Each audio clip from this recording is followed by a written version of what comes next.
Just to give everyone an update, we now have an enforced 20-minute delay. 20-minute delay whilst the ambulance crew is still with Maxime Castellin at turn number 7.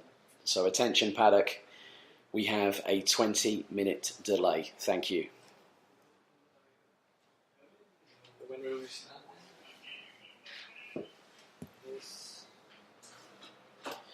So we'll be having a 20-minute delay with Maxime Castellin being attended to by the medics at turn number 7 here at Karting Genk. We'll be playing some music whilst this is happening, so please bear with us. We'll be back on the air as soon as we are able to go back racing. Thank you.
So after a brief delay with the ambulance crews attending to Maxime Florent-Castellan, we've just seen walking on his own 2 feet, so that's a very good sign.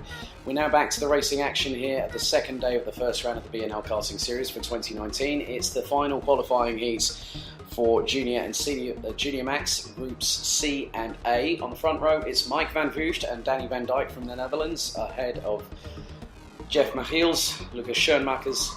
Kai Wielertz starts in 5th alongside Dan Ginchard from the UK. Wielertz finished 3rd in the first one and in his first qualifying heat, and Ginchard finished 14th in his last one. Lars Zanen, Tom Adams, Matthew Higgins, who celebrates his birthday today, didn't have a good run in the first one.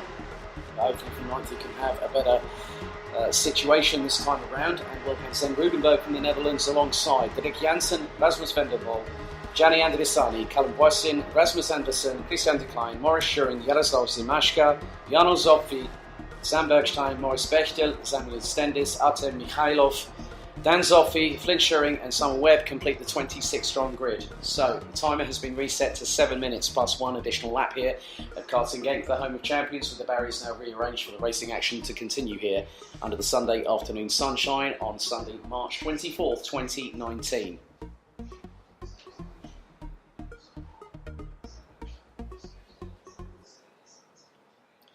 So, we're getting into the last stage of the formation lap here for the the third and last qualifying heat, Groups C and A.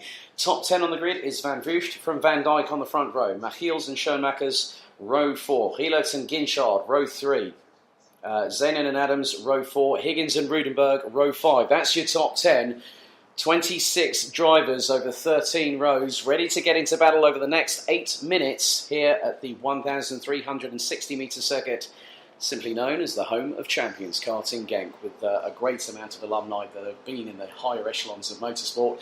And who knows, maybe we've got a few stars in the making here on this 26-strong grid, especially the guys on the front row and maybe a few behind. So, Van Vugt on pole alongside Danny van Dijk. Do we go green once again? No! First full start of the day. So another chance for the drivers to get back into position, race direction. Not happy with that at all. So if they're not in the tram lines, they will be called on that. And also, if some people are not picking up speed when they need to, going into that formation, into the tram lines. So we've got a reset here. Red light's back on the starting gantry. 7 minutes on the clock, plus 1 lap. So quickly run through the surnames of the drivers, all 26. Van Vugt, Van Dijk, Michiels, Schoenmakers, Wielertz, Ginchard, Zanen, Adams, Higgins, Rudenberg, Jansen, Vendelbo, Andrissani, Boysin, Andersen, De Klein, Schuring, Zimashka, Zopfi, or Jano Zopfi, Bergstein, Bechtel, Stendis, Mikhailov, Dan Zopfi, Flint Schuring and Summer Webb. That's your 26 strong. They go into a crawl around turn number 10. Mike van Vugt on pole position, looking to continue his good run. After this heat, we'll have decided the top 28 that will go through to the top 36 final. That's the penultimate race of the day.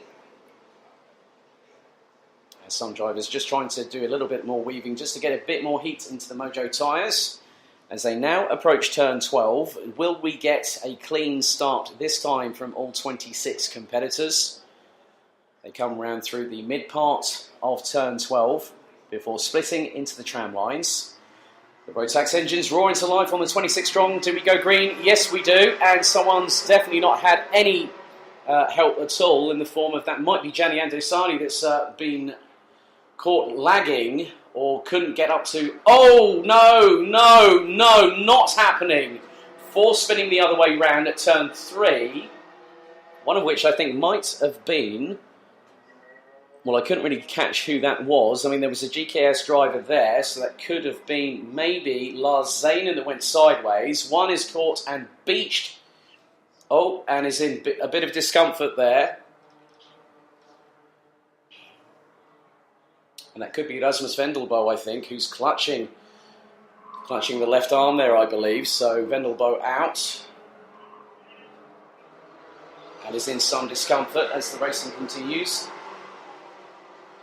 So Jeff Michiels now is in second position and is going side by side with Mike Van Voost down the start-finish line. Here comes Lucas Schoenmakers. Michiels gets the lead. Schoenmakers gets past Van Voost. And Danny Van Dijk's gone in there as well. Van Voost now down into... He's down into sixth position. He's been passed by several drivers, including Danny Van Dijk and also Kai Gielerts. There's been a change for second, which is being swapped over yet again. But at the moment, looks like Jeff Michiels is leading, with Lucas Schoenmakers battling away. I think Matthew Higgins is absolutely having a barnstormer here. So I think he's now up into second. Van Dijk is now up into third position. Schoenmakers being swallowed up a bit by the rest of the field. Ginchard's up into the top 10 now. Really good job there by the Brits. It is Higgins with Van Dijk in third. Van Voost, Schoenmakers, Gielerts.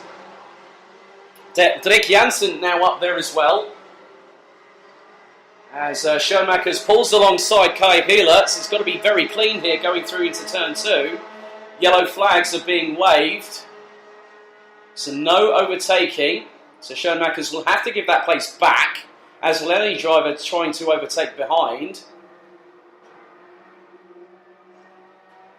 So yellow flag at the first marshal post after the start-finish line has been retracted.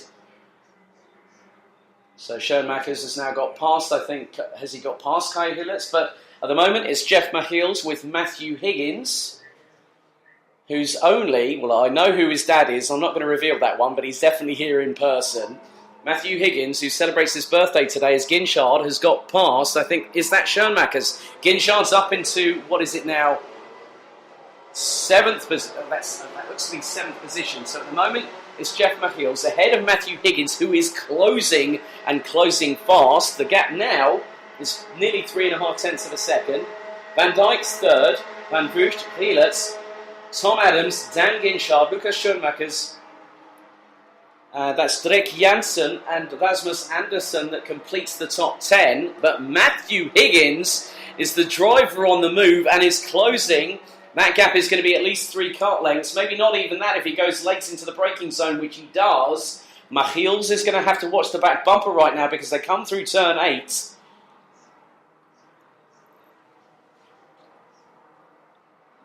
So Schoenmaker, well, there we go. Michiels is being swamped over by Matthew Higgins from the United Kingdom in his second year of karting and has gone to Europe and is absolutely pulling a blinder. He's gone for the lead, and has he got it? Has he got past Michiels? He forces the driver wide, but was very fair with that and takes the lead magnanimously there through the final corner. What a display there from Matthew Higgins from the UK, but Michiels is going to try and mount an offensive. Van Dijk still in third, has got Van Voost trying to close him down. Kai Gielerts a bit lonely in fifth. Dan Ginchard now is up into 8th position, ahead of Drake Jansen. Christian de Klein now hits the top 10. So Matthew Higgins from the UK had a gap of around 2 tenths between himself and Jeff Michiels. Now we're going to see if he can be the, drivers are good at doing the chasing, but when they're the ones being chased, it's a whole different matter altogether. So Matthew Higgins leads into turn 10 ahead of Jeff Michiels. Hill's a little bit tighter on that apex through turn 10. Leaders now coming through towards turn 12. Van Dijk and Van Voost quite close together. Schoenmaker's being pressured by both Dan Ginchard and also Drake Jansen from the Netherlands. As Michiels closes on Higgins going into turn 2, as Van Voost and Van Dijk are trading places now. So Van Voost up into third, past his countryman in the 256. Kai Gielerts still keeping calm and composed. Rounding out the top 5.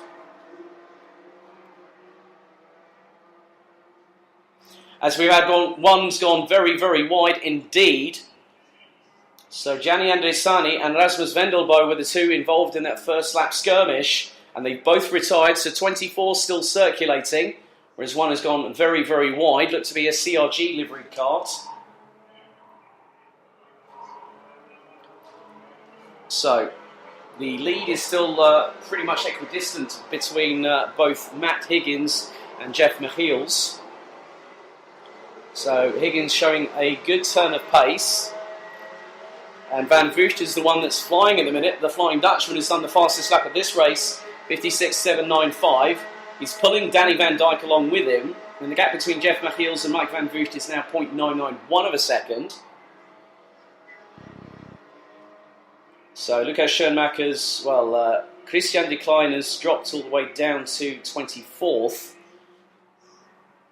having made his way up into the top 10. So he might have been the one that was pushed wide off of turns 4 and 5. So Matthew Higgins still leads from Jeff Machiels. Mike Van Vugt and Danny Van Dyke might be working in tandem. Kai Rielitz gets his head down, currently in 5th position as he goes through his turn number 10. So 26 seconds on the clock remaining. Higgins comes through the final corner. Jeff Machiels is about 2 to 3 kart lengths behind. So when the timer ticks down, and it will close very, very shortly, we will be on the penultimate lap of this race. Higgins has around about a lap and 2/3 to get through to keep Jeff Machiels at bay, as it's 3 wide a bit further down the order. With the looks like the 2:14 of Maurice Schuring getting involved, with Zen Rudenberg and maybe Callum Voisin there. Now Van Vugt has closed. Van Vugt has closed onto the towards Jeff Machiels for 2nd position. And is he sensing that he thinks he might have enough time to get past both Jeff Machiels and Matthew Higgins? But if the pair have something to say about it, what's Danny Van Dyke going to do? He might be just sitting there and waiting to see what happens as they come round turn 12 for the penultimate time. Final lap board shown to Matthew Higgins, who's still ahead of Jeff Machiels. Van Vugt closes the gap and closes it to within 2/10. So Machiels gives Higgins a little bump from behind. Higgins gets unsettled. 2 wheels off the Van Vugt is just trying to muscle his way through past Machiels, as does Van Dyke. Nearly goes up the inside of Machiels, who now is in 3rd position, as Van Vugt went up the inside to take 2nd. But Matthew Higgins has not been unsettled by that tap from Jeff Machiels. He's kept on to the lead, but he's got Mike Van Vugt, the defending champion, behind him now, coming through the exit of turn 8. They go into turn 9 for the final time. Danny Van Dyke, in the meantime, up into 3rd, past Jeff Machiels. Meanwhile, Kai Rielitz is on the back of this 5-kart train. But what's going to happen now? They come through turn 11. Higgins still leads from Van Vugt, as it's going to be a great run to the finish. Higgins goes tight in on turn 12 to close off the line from Mike Van Vugt. Van Vugt will try and close, but Higgins takes the win emphatically there. But we've also had a couple of penalties issued. 3-second penalties, the 2:49 of Samuel Stendis and the 2:35 of Callum Voisin. But what a win for Matthew Higgins from the UK in only his 2nd year in karting. And he's to get one up on Mike Van Vugt, especially when that youngster behind you is charging, is no mean feat. So, winning the final qualification heat in Groups C and A, it is Matthew Higgins from the United Kingdom, winning by a mere 1/10 of a second ahead of Mike Van Vugt. Danny Van Dyke takes 3rd ahead of Jeff Machiels. Kai Rielitz goes back up into another top 10 finish, another top 5 finish in fact, 3rd in his first heat, 5th in the second, ahead of Tom Adams. Drake Jansen, Dan Zopfi up into 8th at the end of it, ahead of Artem Mikhailov, and Rasmus Andersson rounding out the top 10. Completing the running order, Jaroslav Zimashka finished in 11th ahead of Maurice Schuring. Daniel Ginchard in 13th, Lucas Schoenmakers in 14th ahead of Jano Zopfi. Callum Voisin, who will drop down the order thanks to the 3-second penalty he's just been given. Sam Bergstein, Zen Rudenberg, Flint Schuring, Lars Zanen, Samuel Stendis, Maurice Bechtel, Christian de Klein and Summer Webb completing the running order, with Gianni Andrissani and Rasmus Vendelbol, who was in a bit of discomfort, being eliminated on the very first lap. Oh, that was a corker.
So it's the final qualifying heat, the third of three for Senior Max, Groups C and A.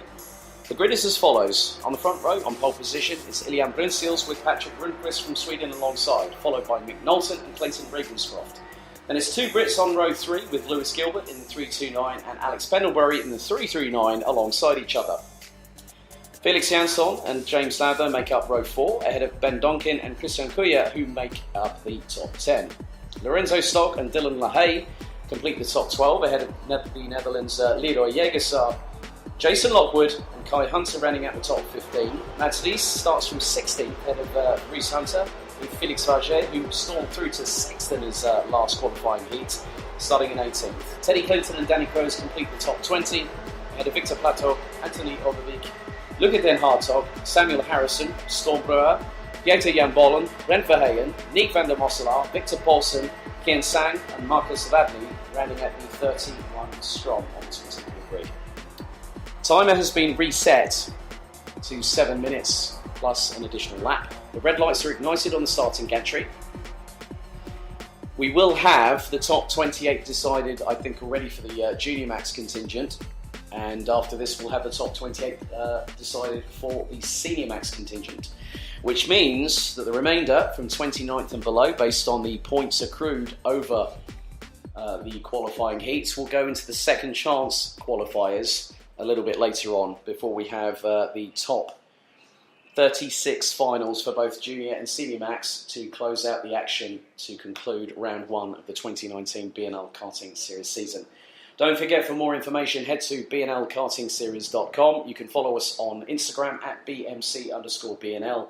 Head to Twitter at KartingBNL for our new Twitter account, new for 2019. And also, why not give a like on the Facebook page? So hit BNL Karting Series into the search engine, you'll find us guaranteed.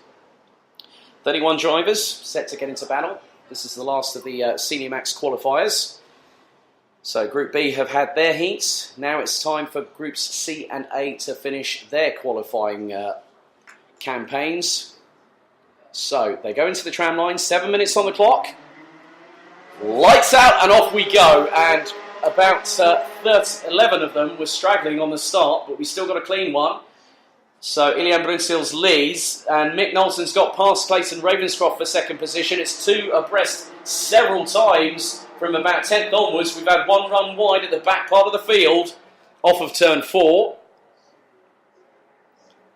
And there is more jostling for position. We've had yellow flags as one was caught out at turn 6, bumps the curbs and goes back onto the asphalt. So at the moment, Iljan Brunsils, the poleman, now in first as Mick Knowlton and Clayton Ravenscroft start charging to close down on the Belgian. Patrick Rundqvist looks to be in 4th position with both teammates of Persistence Motorsport, Lewis Gilbert and Alex Pendlebury in 5th and 6th. And there's nearly a couple of more clatterings a bit further down the order towards the back part of the field. And one of them that's being involved looks to be the 368 of Marcus Vadney from Sweden, as Ravenscroft has stolen the march on Mick Knowlton going into turn 2.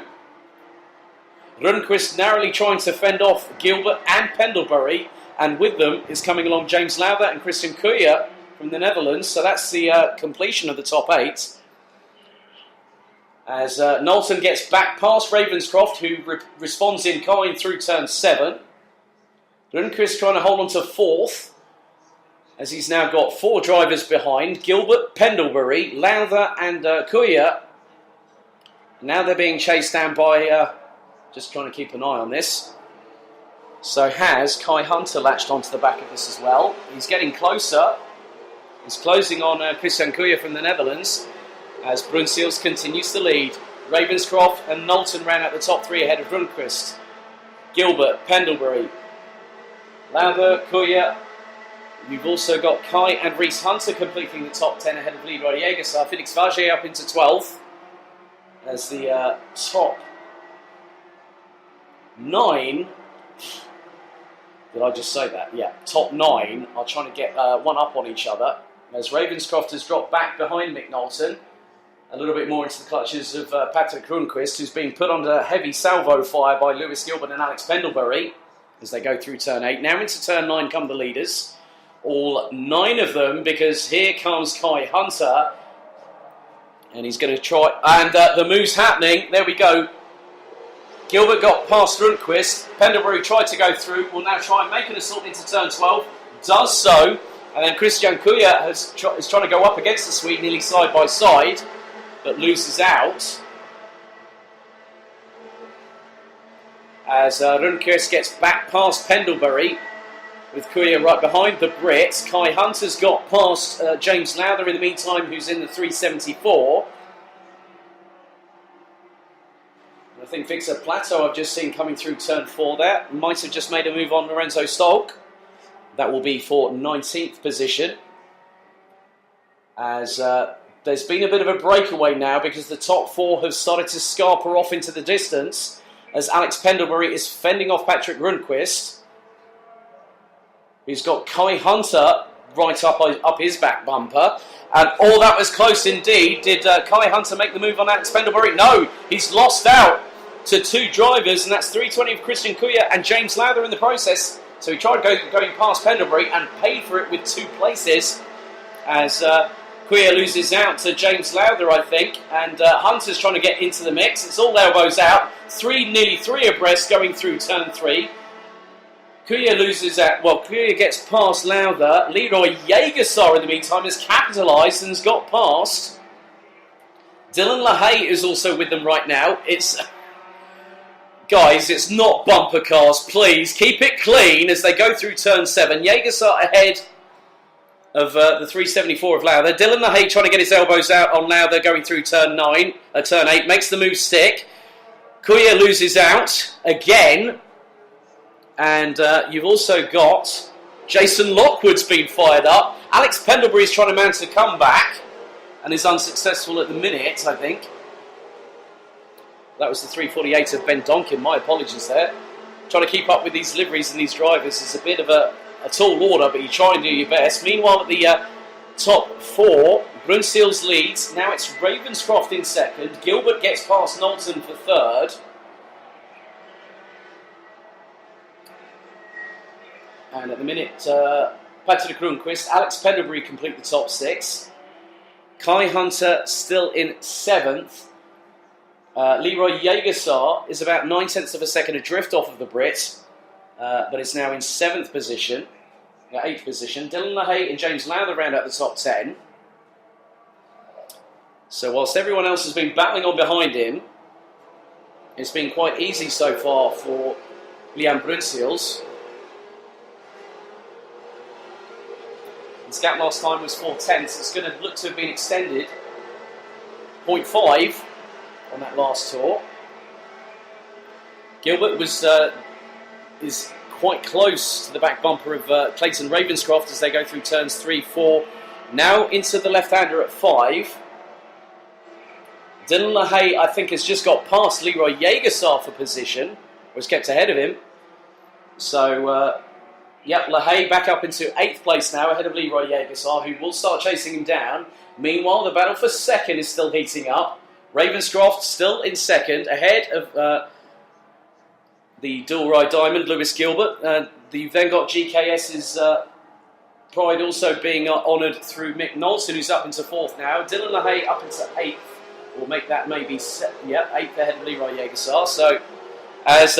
well, there we go. It's happened. There's been another change. Ravenscroft drops down 2 positions as both Lewis Gilbert and Mick Knowlton get past. Knowlton was trying to use the toe to get past Gilbert going into turn 2, but the Scot managed to keep a clean pair of heels and keep a clean defensive line into turn number 2. 20 seconds on the clock, so this will put this on the penultimate lap of the race, plus an additional one. So Brunseals, I think, has pretty much been laughing all the way to the bank in this one because he's been allowed to get away and was 0.768 of a second ahead of Lewis Gilbert on the last tour. Mick Knowlton still trying to keep his head down and trying to get past Lewis Gilbert for 2nd, but may have to settle for 3rd. Ravenscroft will try and do something, I can guarantee you that much, the way that he can drive. But please don't try and scare me, Clayton, like you did at the October finale last year with the double overtake round turn 12. That could still happen, you never know, but I don't know if I'm going to see that yet. Mick Knowlton still trying to force the issue with Lewis Gilbert. Latches onto the back bumper. Can't get past at the moment. Dylan LaHaye makes up another place. And he goes past Alex Pendlebury for 7th position.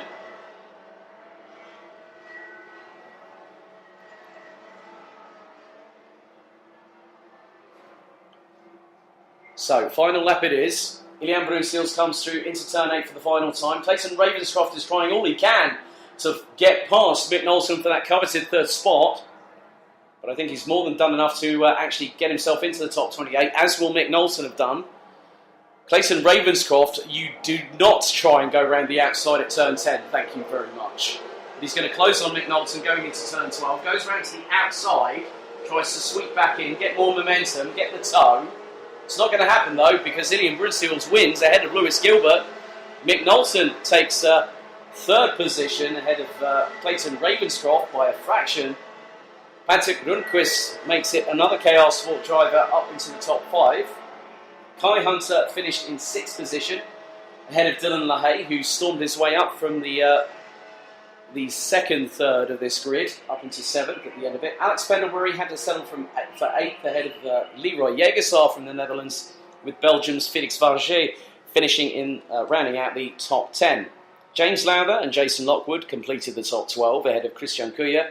Teddy Clinton and Ben Donkin rounding out the top 16 ahead of Sombreur, Lorenzo Stock, Felix Jansson, Nick van der Mosselaar, Victor Plateau, Kian Sang, Mads Lees finishing in 23rd when it was all said and done. Ahead of Danny Kroes, Samuel Harrison, Anthony Overbeek, Brent Verheyen, Luca Den Hartog, Marcus Radney and Victor Paulsen being the last of the competitors classified, which was 30 in all, with Pieter Jan Bollen finishing, ending his race 1 lap prematurely on lap number 8.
Alex, the delay has been cancelled, so we start at 15.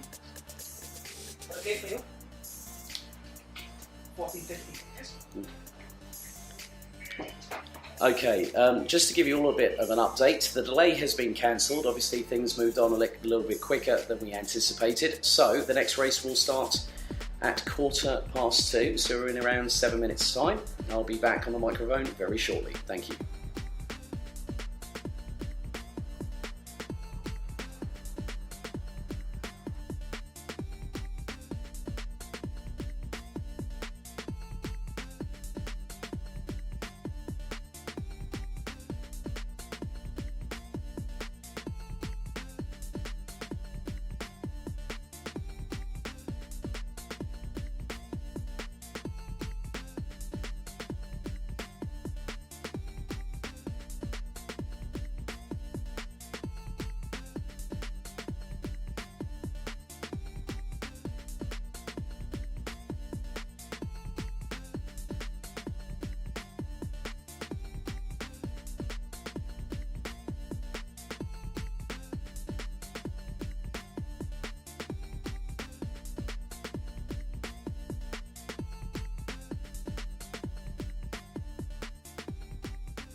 So we get back underway with the final stages of the eventual conclusion of race weekend 1 for the 2019 BNL Karting Series season.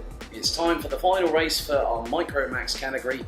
16 drivers now getting into preparation for their final race. This time a little bit longer, 13 minutes plus 1 additional lap to go.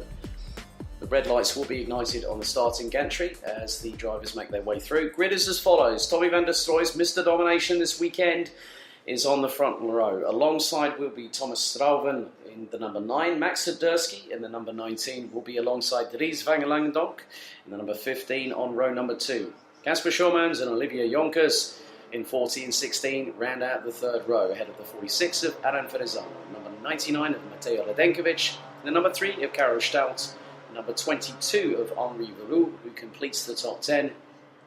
Rounding out the 16 strong from Belgium is the number 26 of Tom van Langendonk, the number 29 of Holland's Mick van den Berg, also his countryman Cas Tobben will be in 13th, the number 21.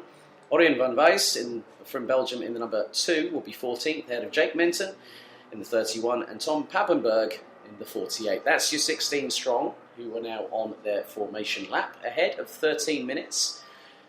Plus 1 additional lap of racing here.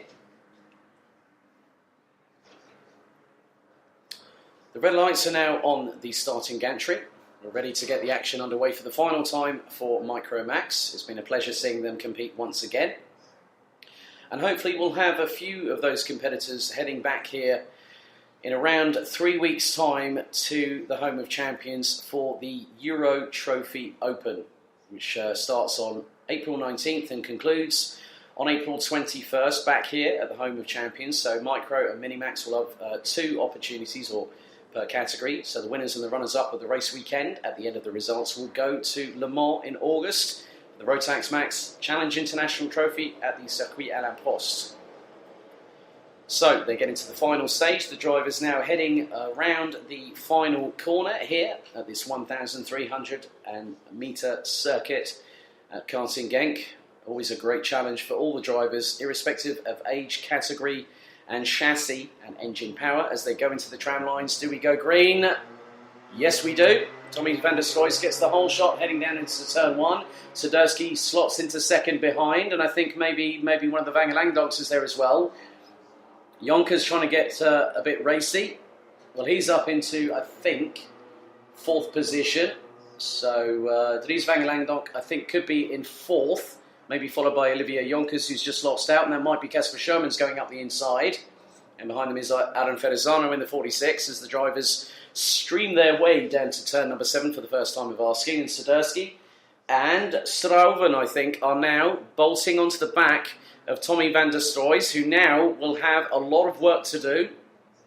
It seems like Sadursky and Strauven have got the bit between the teeth and want to take one away. Strauven neatly goes up the inside of Max Sadursky for second position into turn number 10 as van der Stroy gets a little bit of an initial gap coming through turn 12. Behind them there's a swarm of 4 carts with Casper Schormans up into 5th position, might be threatening alongside maybe has even gotten past one of the GKS drivers, looks to possibly be Olivier Jonkers, as Max Sadursky is still fending off and has got past Thomas Strauven for position there. Nearly 2 abreast going through into turn 5.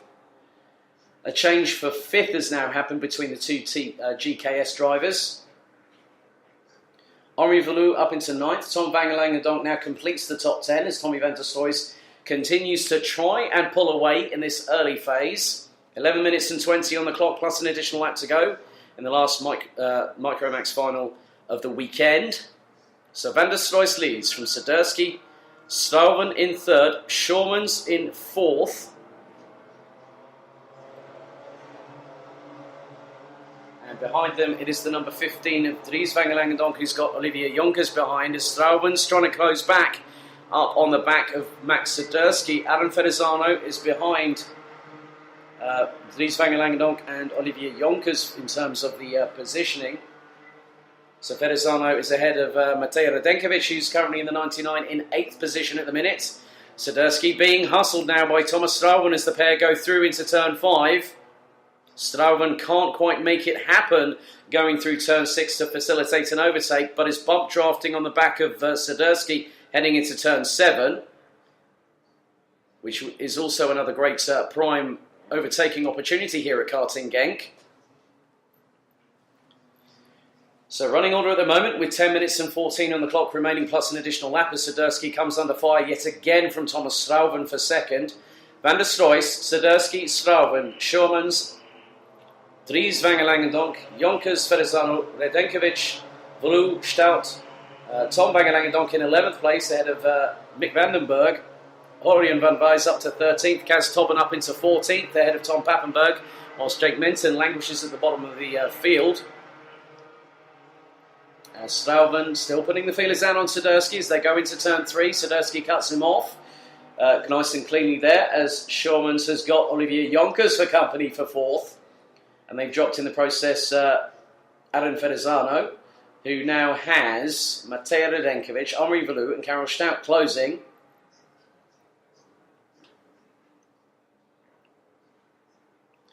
As the 3 leaders now make their way through turn number 8. So there's still quite a lot of time in this race still to go. So Strauven can still facilitate multiple tacks if required on Max Swiderski, who's holding station at the moment quite firmly in second place. Kasper Schurmans is having to fend off Olivier Jonkers a little bit further down. There's a nice little skirmish between Tom Van Langendonk and Karel Stout for what is 10th position.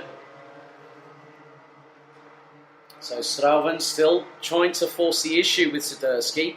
The gap seems to have closed a little bit, I think.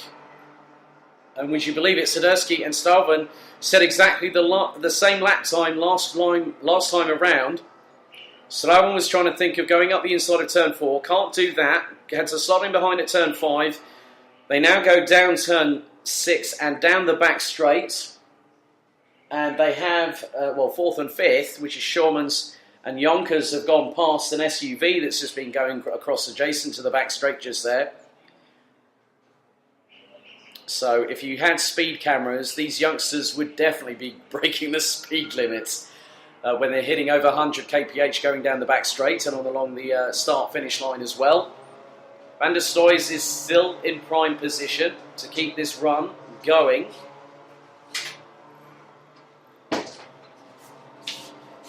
So Strauven still fending off, trying to get past Swiderski.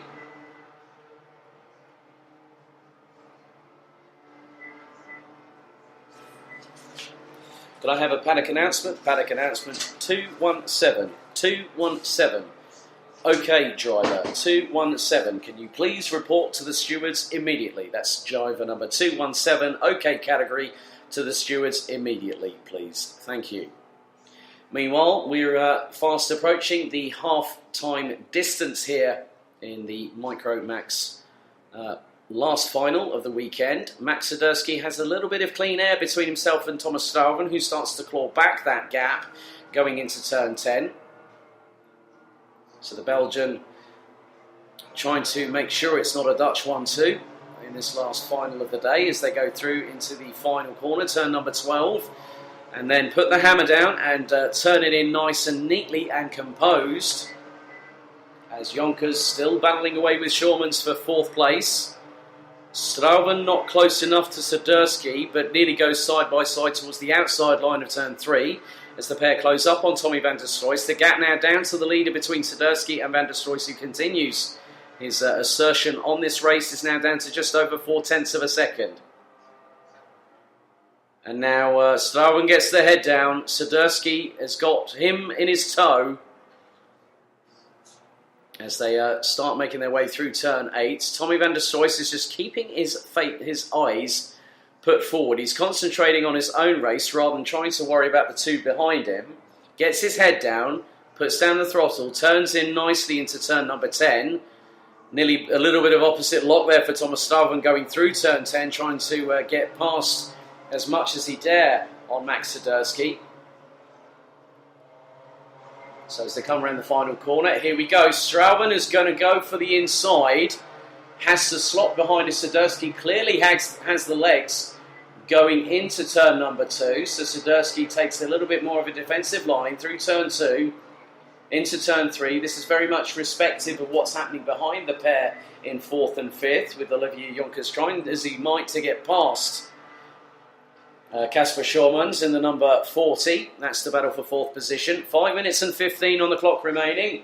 Van der Stroys sides his way through turn 7 into the sweeping right-hander at turn number 8.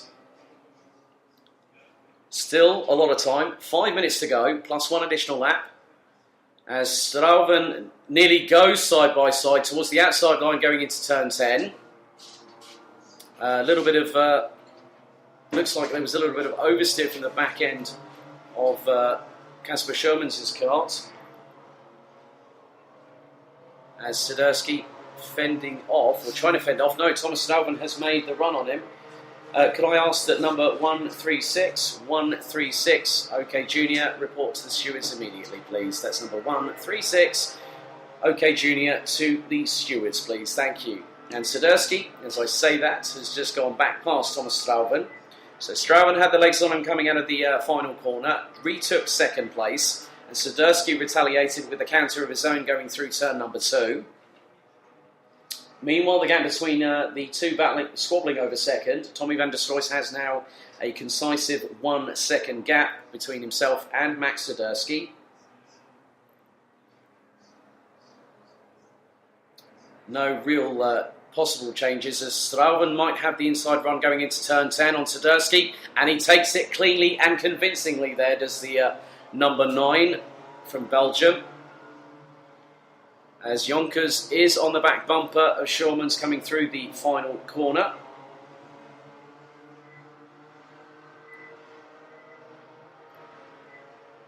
.377 seconds between 1st and 2nd at the moment.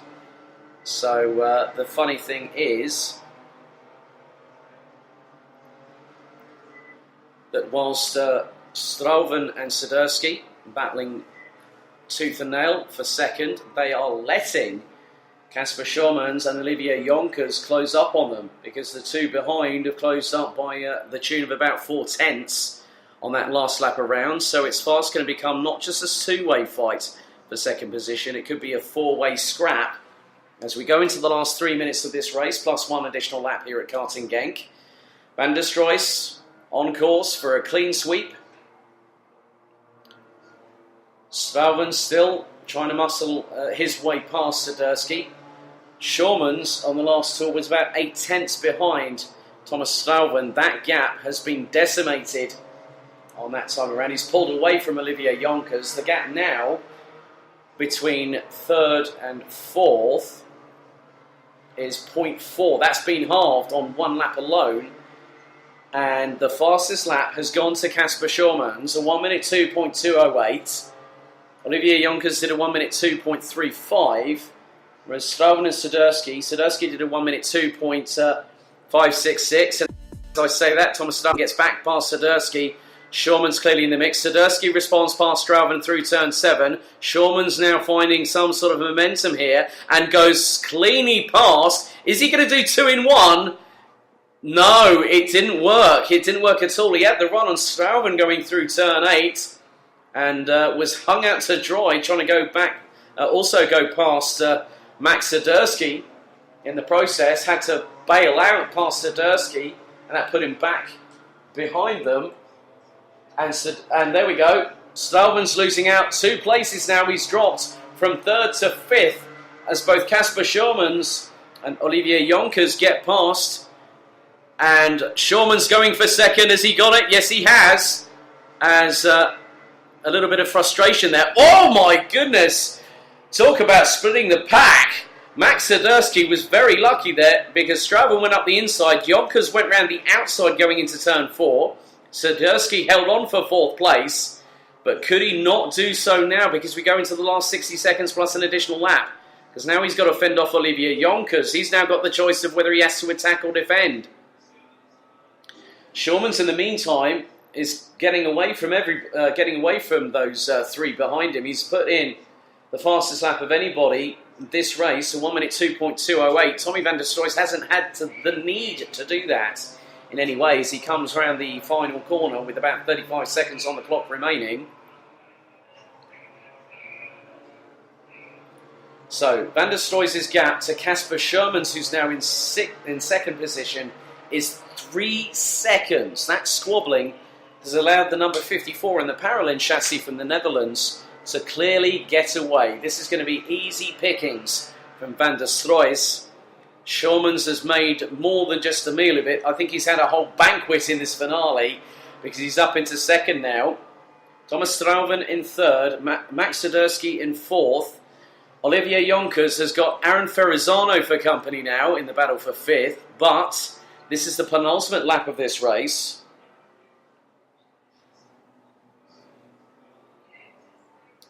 As Swiderski trying to mount a last-moment offensive on Thomas Strauven for third in this. As Strauven still keeping in touch with Casper Shermans, so the battle for second I don't think it's over yet. The battle for fifth at the minute, though, as Aaron Ferrazzano closes up on Olivier Jonkers is now on the final lap. As Strauven is going to try and force the issue with Casper Shermans. Can't get it done in turn 2, or does he? Yes! Nice clean move. Goes defensive coming out of turn 2. Swiderski springs a surprise on Shermans. Up the inside on turns 3 and 4 and makes the move sick into third position.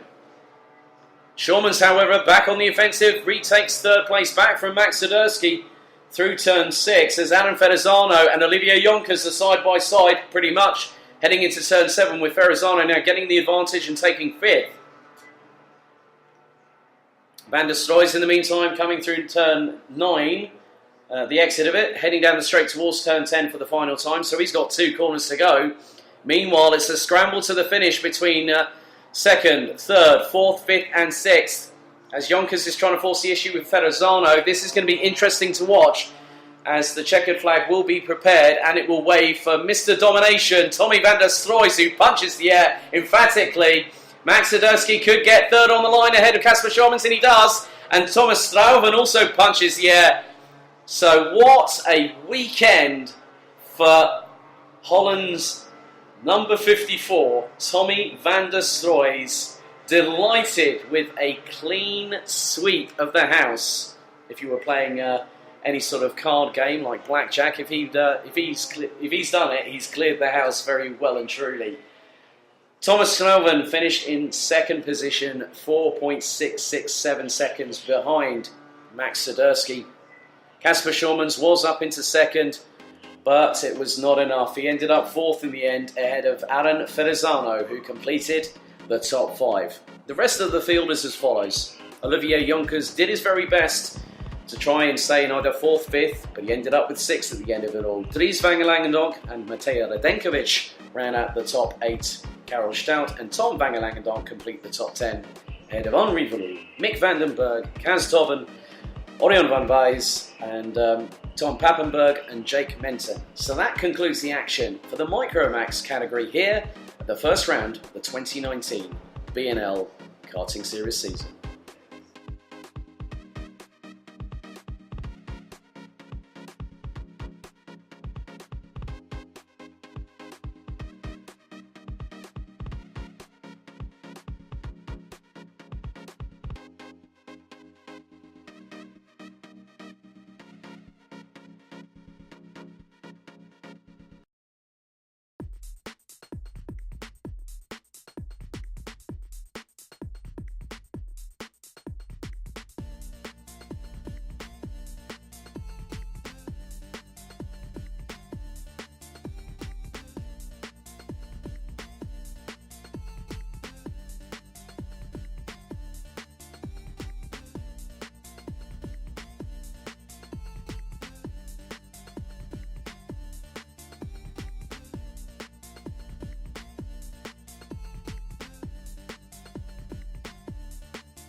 So we say goodbye to the Micromax contingent. Thank you very much, Ben, for those interviews that you'll be able to see on the Camp Company GmbH YouTube channel. A little bit later on this evening, he interviewed both Tommy van der Sloys and Thomas Strauven just then. So thank you very much, boys. Well done. We'll see you at Karting des Fans in Marienburg in the early part of July, unless you're coming to the Euro Trophy Open on April 19th to the 21st. It's now time for Minimax's final race of the weekend. And your grid is as follows. Tim Gerhards in the 50 is on pole position. Jaden Thien in the 107, also from the Netherlands, will be alongside him on the front row. Enzo Bol in the number 155 starts third on row 2 alongside the number 60 of Nick Gerhards, so it's 4 at the front for Holland, with Jasper Leeners in the 177 and the 121 of Jules van Hoel in row number 3, that's 5th and 6th position, both representing Belgium. We've got Teun Schmidt from the Netherlands in the 166 and 7th on row number 4, and alongside him will be Belarus's 135 in the form of Maxim Sucherko.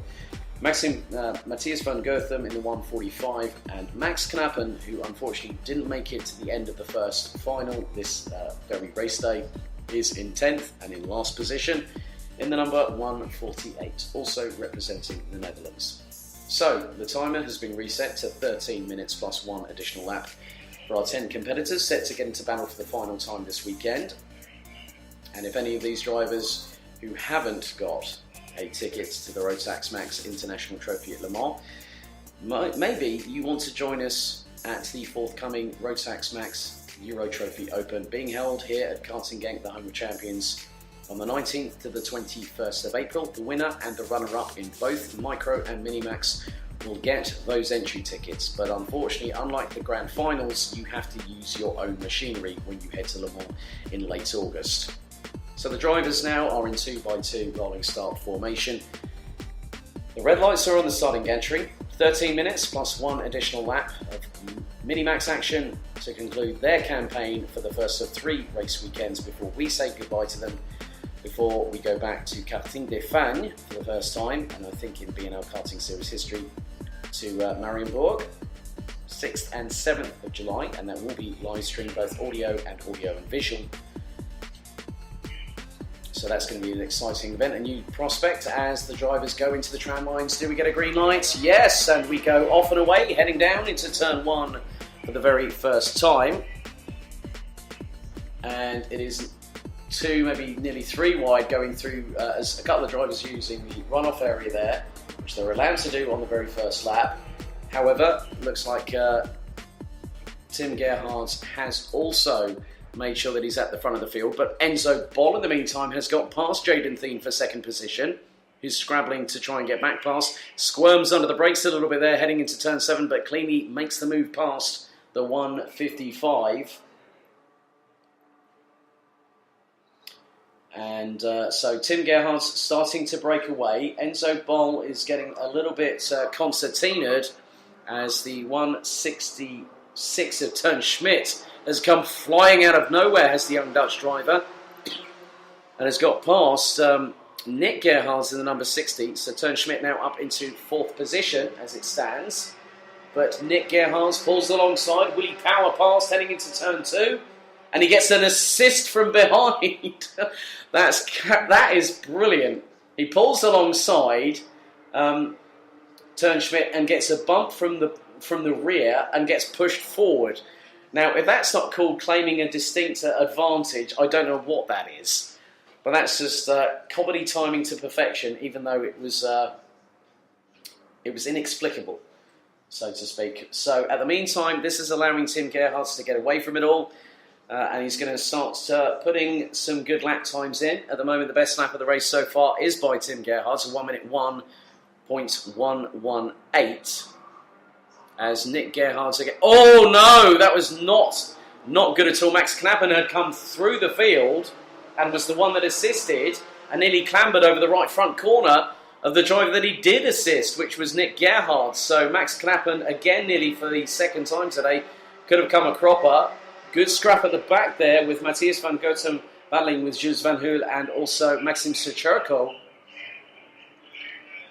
So Max Clappen demoted back down into 7th place, having got up to 4th or 5th there by my reckoning. Meanwhile, the top 3 have started to break away quite considerably. So Nick Gerhards is running around 4th or 5th position. But Tim Gerhards, again, is just calmly getting on with the business at hand to start from pole position and continue to lead. In 2nd position, it is Jaden Thien. Enzo Boll rounding out the top 3. And then the gaggle behind is being led by Nick Gerhards once again.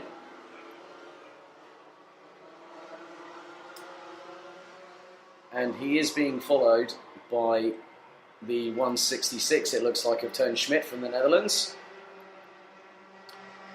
who has got Jesper Leenens behind. And then Max Clappen. Then we've got Maxime Sechurko now up into 8th place.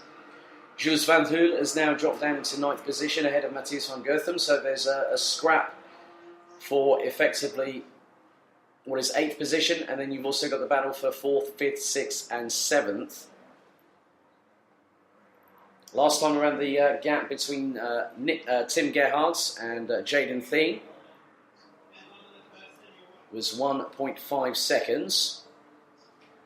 Tim Gerhards again is just getting on, as I said, with the business at hand. Sets another fastest lap of the race with a 1 minute .074. 9 minutes on the clock remaining. Tim Gerhards crosses the line to complete lap number 4. And the gap between him and Jaden Thien has extended by a further 2 tenths, as Tim Gerhards again is the first driver in the Minimax category to go below the 60-second barrier. So, full running order with 8 minutes and 36 seconds on the clock plus an additional lap. It's Tim Gerhards ahead of Jaden Thien, Enzo Boll in 3rd, Nick Gerhards in 4th, Teun Schmidt in 5th ahead of Max Knappen, who's got past Jesper Leenens now for 6th. Maxime Sechurko from Belarus in the 135 in 8th place, having a ding-dong battle with Jules Van Hoel and Matthias van Goethem. And the gap is slightly extending now between Jaden Thien and Enzo Boll. It has done over the last few laps.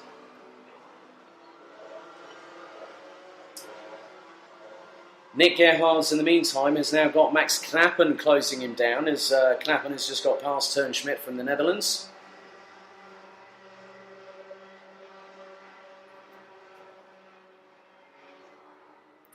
As Matthias van Goethem tries to get past Maxime Sechurko for 9th place, and I think has just done so, going through turn number 3, so Sechurko back down into 10th position. Whilst Jules Van Hoel from Belgium has shown the pair of them a clear pair of heels.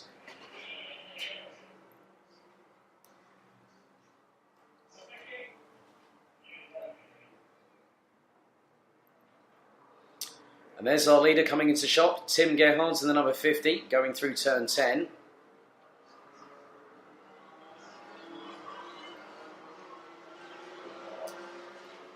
And Thien and Boll are not really battling each other. I think they're just trying to rack up the points and see if they can get a podium at the end of the weekend. Meantime, Nick Gerhards has got Max Knappen closing once again with Jesper Leenens in tow. And Knappen goes up the inside quite convincingly there on Nick Gerhards. Jesper Leenens was trying to be a bit cheeky and try and go up the inside, or probably try to get towards the inside line for turn 3. Couldn't quite make it happen. We now hit the halfway time distance here in this particular race. So 6 minutes 30 plus an additional lap to go.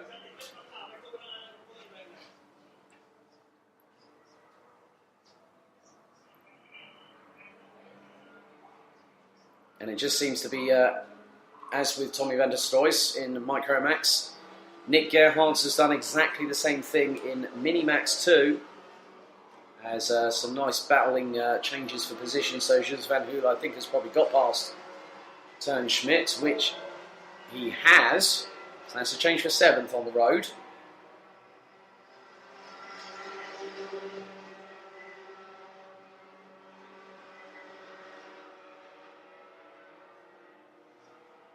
So Max Knappen sitting in 4th position at the minute, ahead of Nick Gerhards and Jasper Leynertz, who's running at the top 6 in the 177.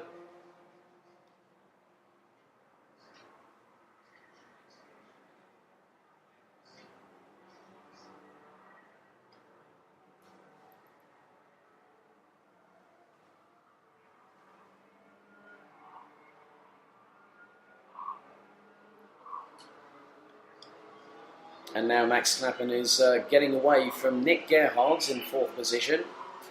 Meanwhile, behind that trio, still a great battle between Jules van Hoel and Teun Schmidt for 7th. Maxime Suchurko at the moment, I'm just seeing where he is. He's still ahead in 9th position of Matthias van Gotham from Belgium. So all 10 drivers still having some great battles, still keeping it clean, and are all still running at the present moment.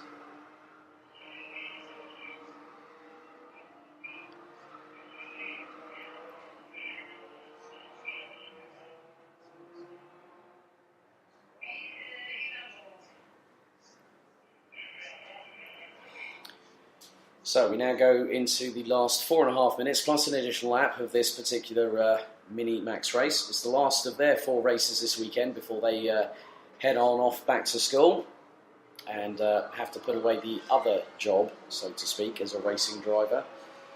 And put that away unless they, well, I'm sure that I might maybe see some of them at the Rotax Max Euro Trophy Open. Entries still open at the minute for the following classes: Junior Max, Senior Max, DD2 and DD2 Masters. Also, we will have the Micro and Mini Euro Trophy Open, which these drivers here are more than welcome to attend. Entry lists at the moment, we're totaling 11, so we've got 4 Mini Max and 7 Micro Max drivers set to compete. And also, for those wondering about the Euro Trophy, in terms of the total entries so far, I know we've surpassed the 100 mark. We're now up to 112 with quite a few nationalities, including South Africa, the UAE, Sweden, Finland, Austria, the UK, and quite a few others. Maybe even some familiar faces from the BNL karting series, such as Kai Gilles is going to be entering the Open, as will Charlie Turner. Mick Knowlton will be there. Bradley Barrett will return to Genk in 3 weeks' time, so it'll be good to see him back. Brent Hills is in there too, so quite a lot of people, including, and Kobe Powell's, I can confirm, is on the entry list for this one. So 2 minutes and 52 left to go. For those wondering how can I enter for this? Well, if you haven't got the Rotax Racing app already, you need to download it via iTunes or Google Play, and it's completely free on your smartphone or tablet preference. So 2.5 minutes remain. At the moment, Tim Gerhards is leading by around 2 3/4 seconds ahead of Jaden Thien. Enzo Boll at the moment is still in 3rd, a further 2 seconds adrift off of the 1:07.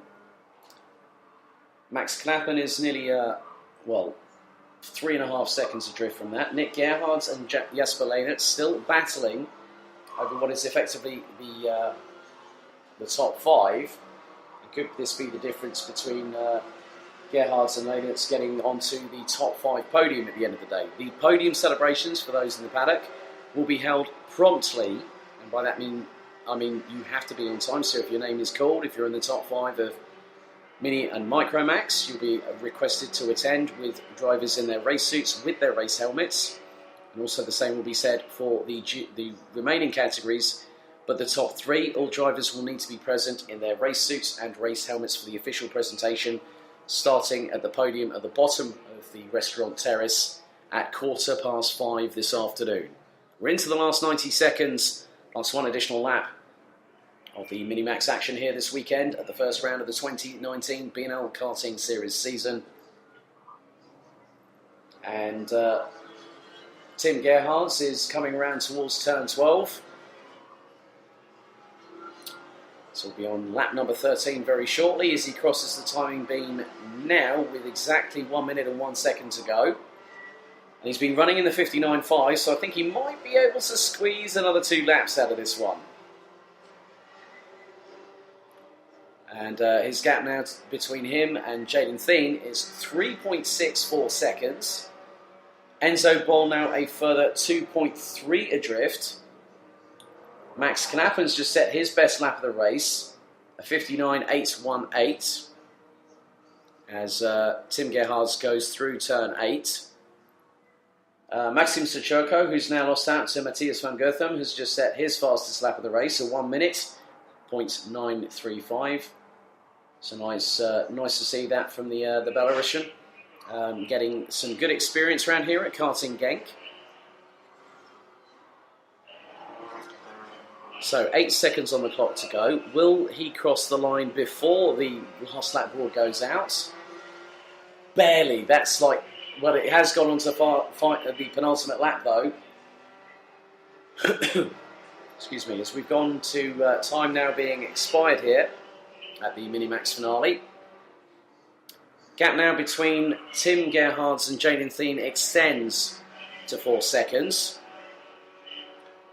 Enzo Ball drops a further 0.4 back off of Jaden Thien, so I think he's pretty much secured third place.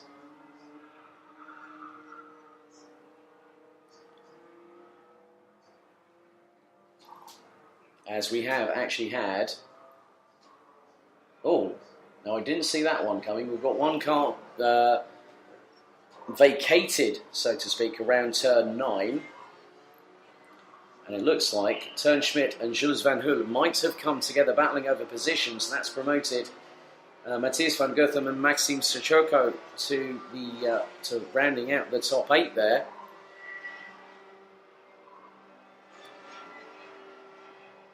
Well, looks like Turnschmidt is still circulating, so Jules Van Hool unfortunately has a bit of a disastrous end to the weekend, as we're now on to the final lap of the race for Minimax this weekend.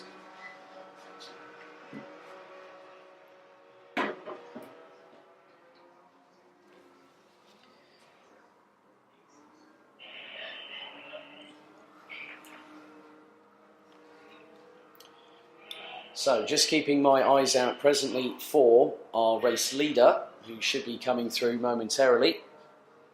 Tim Gerhardt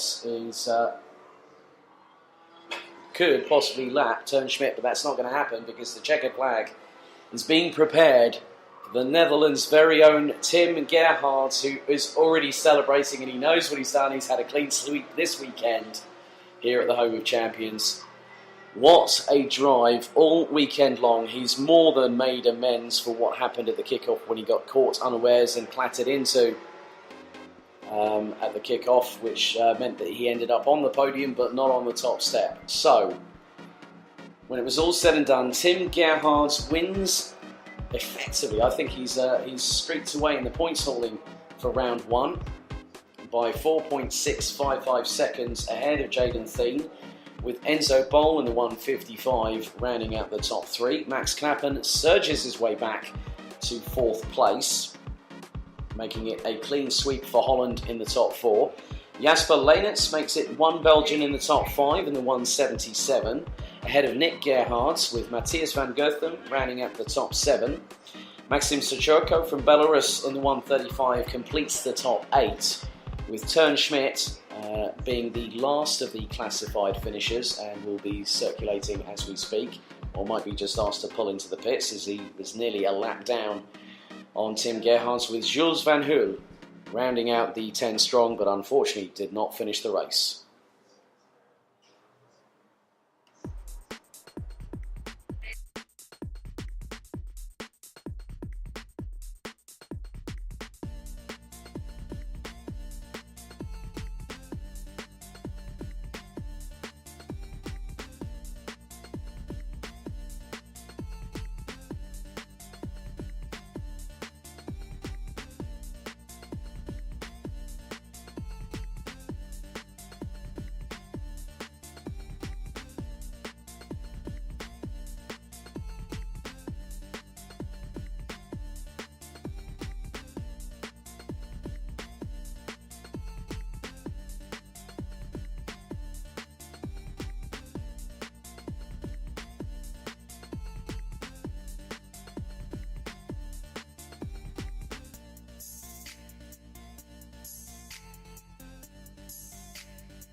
announcement. We need the following drivers to the grid, and it is as follows. Christian de Klein. Oh.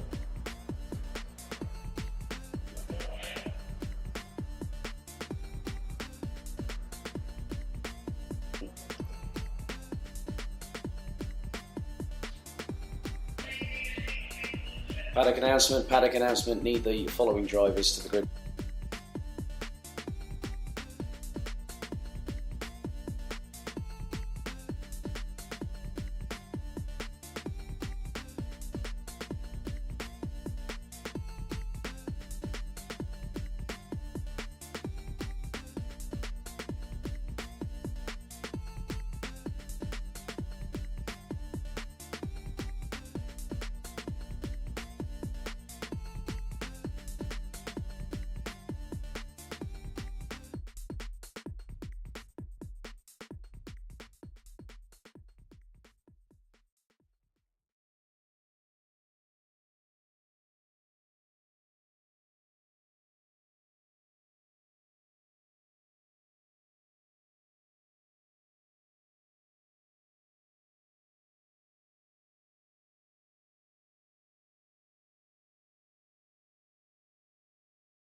Drivers number 222 and 247 to the grid immediately, please. 222 and 247 to the grid immediately, please.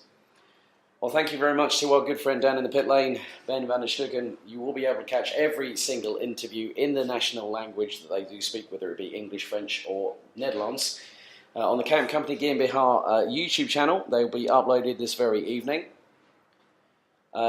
Just a quick reminder for those drivers that will be called to the podium. You will need to be down by the podium, which is just off the restaurant steps, terrace steps, at 5:15 this afternoon.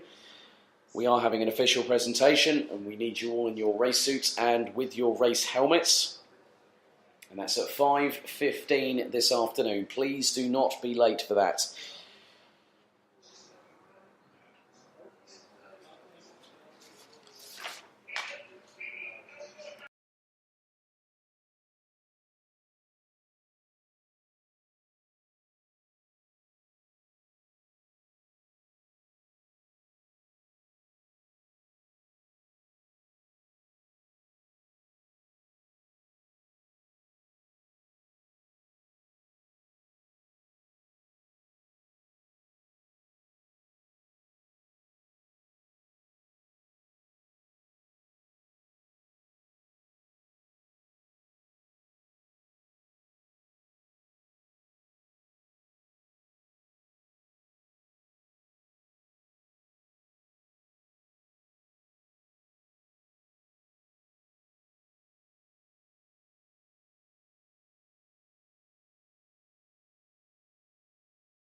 Just for those listening on the Downforce radio stream, we are waiting for number 247 of Rasmus Vendelbo, who's meant to be taking part in the next qualifying heat, which is the second chance.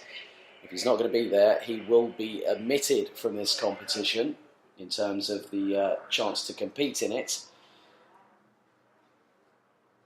So there is a slight delay at the moment. We will have 11 competitors getting into this.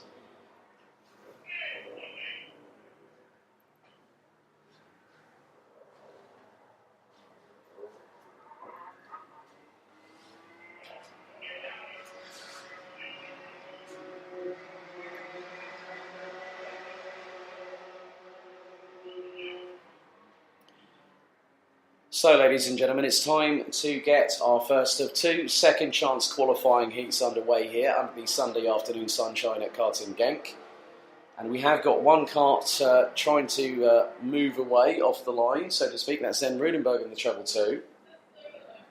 11 competitors. We've had to make multiple calls out for a couple of competitors this afternoon. So we might have a slight delay, but we won't have a delay on the podium because that's scheduled at 17:15. That's 5:15 p.m. this afternoon.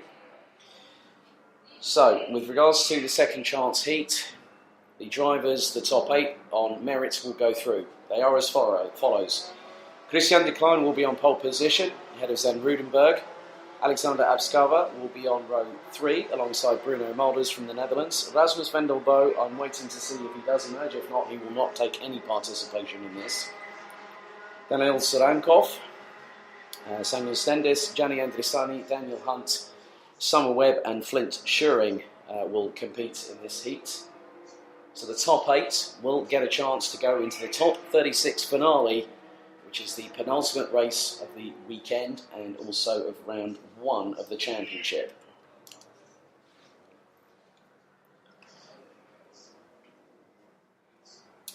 And it looks like we could have 9 drivers competing on that, as Zen Rudenberg may not have a kart that is going to be capable of competing in this heat.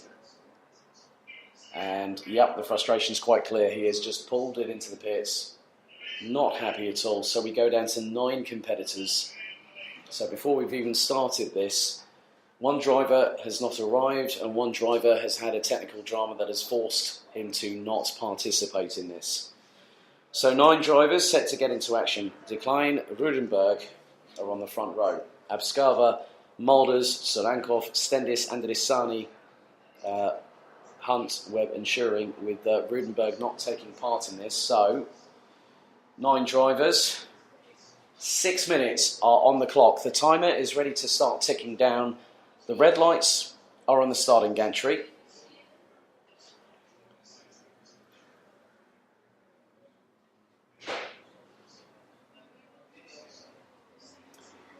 So will we go green? Yes, and it's go for the Junior Max second chance qualifying heat as all 9 competitors head down into turn number 1.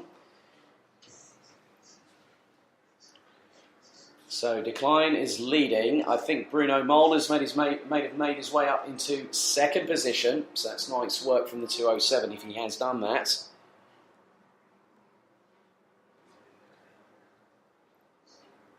So drivers now having all gotten through turn 6 very well. Well, it looks like Bruno Mulders now has dropped back into third position.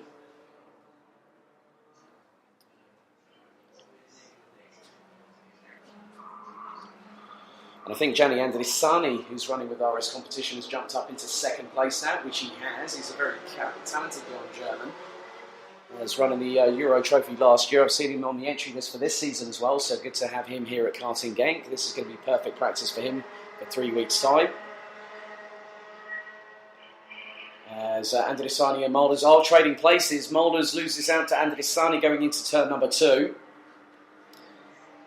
And behind them from Georgia, we've got Alexander Abskava, who is in 4th position. And at the moment, Sarankov, Stendis, Summer Webb and Daniel Hunt are the 8 that will be able to move through. But one kart has just rejoined. And another kart has actually come a cropper off of turn number 3. So that now means that we have 8 drivers circulating. This is now going to be about strategy, because whoever wins this heat will, I think, go into position number 29. That driver at the moment is Christian Decline, being hounded now by Gianni Andrissani from Germany in the 246, who is now closing on the back bumper. Bruno Molders in 3rd place. Abscava in 4th. Sorankov, Stendis, Webb and Hunt. Now Hunt is a bit further adrift as, there we go, the lead change has happened through turn 3. Gianni Andrissani hits the front, ahead of Christian Decline. A little bit of pushing and shoving between the pair of them, but nothing too awkward. So Rasmus van der Boe was a non-starter because he didn't appear on the grid. Sven Rudenberg couldn't even get going before we started, unfortunately. Flint Schuring is now out. So Daniel Hunt will start 36th in the top 36 finale as he comes through turn number 6 itself. And Desani now trying to break away from Christian Decline, who's got Bruno Molders and Alexander Abscava behind. That's the top 4 at the minute. Behind them, they've got the 277 of Daniel Sorankov with Samuel Stendis behind. Then also, you've got Summer Webb in 7th from the Netherlands, and Daniel Hunt's coming through turn 9 as I speak. But this, as I say, this is now not about strategy of trying to make sure you're in the top 8, because all 8 drivers will go through. It's about where you start on the grid. It's about how hard you want to push now, but could that compromise your run in the top 36 finale a little bit later on this afternoon? So Andrissani leads from Christian Decline. Bruno Molders makes it 2 Dutch drivers in the top 3. Abscava from Georgia in 4th place. Sorankov in 5th. And is just fractionally ahead of Samuel Stendis and Summer Webb. With Daniel Hunt, I think, just needing to just keep going in this heat, which now is down to 2 minutes and 18 plus an additional lap to go. Top 4 now streaming their way through turn 12, as do the 3 behind. And has there been a change? Summer Webb's just got past Daniel Sorankov, as has Samuel Stendis. So Stendis up to 5th. Summer Webb up into 6th place. Daniel Hunt still in 8th position at the moment and is just coming through turn number 12. He's just done his best lap this time around, 1 minute 0.859. Does he go any better on this time around? He does, a 1 minute 0.077. Meanwhile, it's still a little bit feisty at the front with the 4 battling away for where they're going to start in the top 36 finale later on this afternoon. Less than 90 seconds on the clock. Gianni Andrissani from Germany leads ahead of Christian Decline. Bruno Molders and Alexander Abscava from Georgia completing the top 4. Meanwhile, Samuel Stendis is has been trying to close the gap. Best time from him is a 57.592. Last time around it's a 55.7 from the Dane, as Gianni Andrissani and Christian Decline are lapping quite close to one another. Andrissani has not done the fastest lap of the race because Summer Webb is on the march, and the 252's just done a 56.899, and in the process got past Samuel Stendis for 5th place. And now has a bit of clean air behind that cart, and whilst the 4 in front could be battling, well, predominantly that's going to be Abscava having the ringside seat behind Molders and Decline, whilst Andrissani has a slight gap, which was around 2.5 tenths of a second on the last tour as they come through. So 7 of the 8 drivers now making their way through turn number 10, as Daniel Hunt is now going towards turn number 7 as I speak. So we've got 15 on the clock. Andrissani crosses the line first. The gap between him and Decline is now 0.48. Molders not that far behind, but Abscava looks to have a bit of a run and gets past Bruno Molders for 3rd position. So Molders has to use a little bit of runoff there to try and not avoid any contact. Slots back into 4th. Meanwhile, Abscava is in 3rd, and Summer Webb has absolutely got a rocket ship on those 4 contact patches, because another fastest lap has come through, and it is the 252, 56.692. So Bruno Molders coming under threat now for what is effectively 4th in this, and this will decide grid slots. So this is the penultimate lap. So Gianni Andrisani this time around, coming around turn 12, will take the final lap board, which has been brandished on the start-finish line now. Andrisani continues to lead. Summer Webb is mounting a charge on Bruno Mulders. Mulders going ultra-defensive into turn 2. Could have had Abscava if Abscava had left a gap going into that corner for third position. But the Georgian still hangs on to it. Andrisani leads the field going through turn 6 for the final time. At a Christian Decline. Abscava, Mulders and Summer Webb getting quite close to each other. Well, Abscava's scampered off ever so slightly from Mulders, but Mulders has a lot of track knowledge here and could use that to his advantage. Summer Webb has got an absolute brilliant cart underneath and has charged through.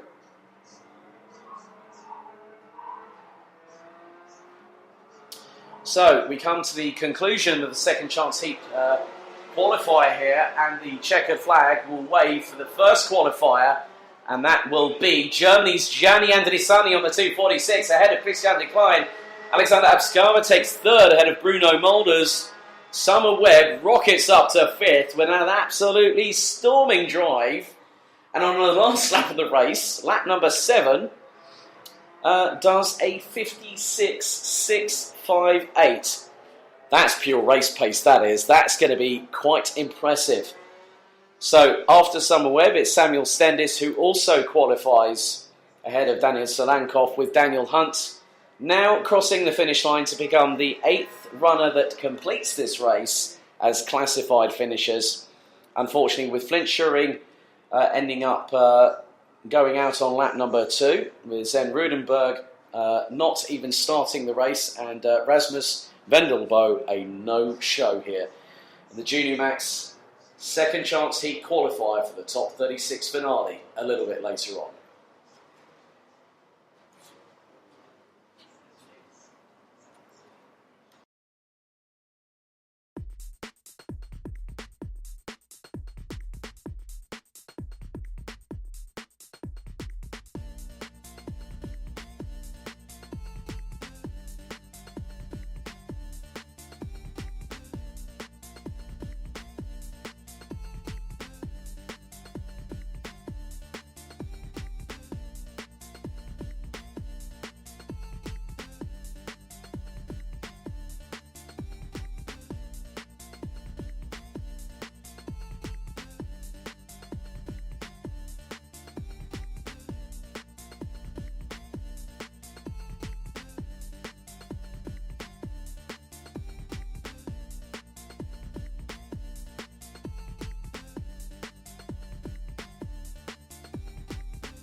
So, after a slight delay, we've now got the senior max contingent out for their second chance heat, and the grid is as follows. Pole position will go to the 383 of Vincent van Kerkhoven with Nick van der Mosselaar alongside on the front row in the 318. Then it's the 373 of Emily de Hoijs and Rick Boothorn in the 393 on row 2. Ramos Savada, 376 and 372 of Antoine Antier ran out the top 3 rows. Ahead of Danny Kroes in the 338, Kian Sang in the 302, Marcus Radney in the 368, with Greece's Georgios Bersis rounding out the top 10. Ahead of Clementine Benoit in the 387, Victor Paulsen in the 311, Hayden Cater in the 344, alongside fellow Brits Samuel Harrison in the 384, Luca Den Hartog in the 360, ahead of Brent Verheyen 323, Anthony Overbeek 321, Pieter Jan Bollen 324. The timer has been set once again to 6 minutes plus an additional lap here at the home of Champions Karting Gang. Thank you very much for everyone listening, either on Downforce Radio, the nation's motorsport stations, Spreaker Network, or those watching on YouTube currently, thanks to our good friends at Cam Company GmbH, who will be helping with the live stream assisting, I'm pleased to announce, at Marienburg at Karting des Fans when we head there a little bit further south in Belgium, but still in the eastern part, and will be south of Liège. July 6th and 7th, just 1 week before the second round of the Rotax Max Euro Trophy that takes place at Christiansand, so I know that I've got a few air miles to claim this year. So, drivers now on the formation lap, ahead of 6 minutes plus 1 additional lap of racing here at the home of champions. So again, the top 10, it is Van Kerkhoven, Nick van der Mosselaar, we've got De Hoijs, Boothorn, Ossewaarde, Antier, Kroes, Sang, Radney and Bersis. That is the top 10. They now are quickly into formation. So, ladies and gentlemen, let's see what this second chance qualifying heat brings as they go towards the tram lines. Will we get a clean start on this particular occasion? A little bit of barging from behind. No, full start call. The minute barging happens... Oh, that's not happening at all. 324. Pieter Jan Bollen was actually latched underneath the back bumper of somebody else on the start. So already,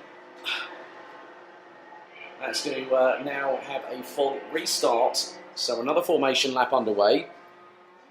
So the full 18 drivers are as follows. Pole, it's Van Kerkhoven, alongside Van der Mosselaar.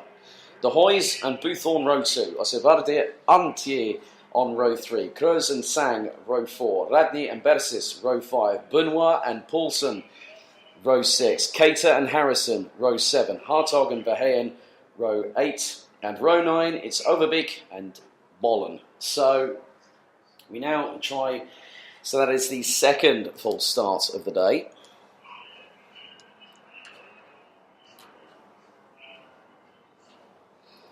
So the drivers will line up in 2x2 formation, being told to slow down.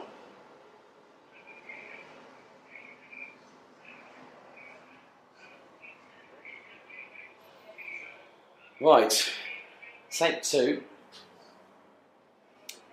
The field now streams into the tram lines. Red light on the gantry, 6 minutes will start right now, and we go lights out on the second time of asking. Everyone trying to get through safely through turn 1 and 2, and it's 3 abreast. This is getting very close indeed.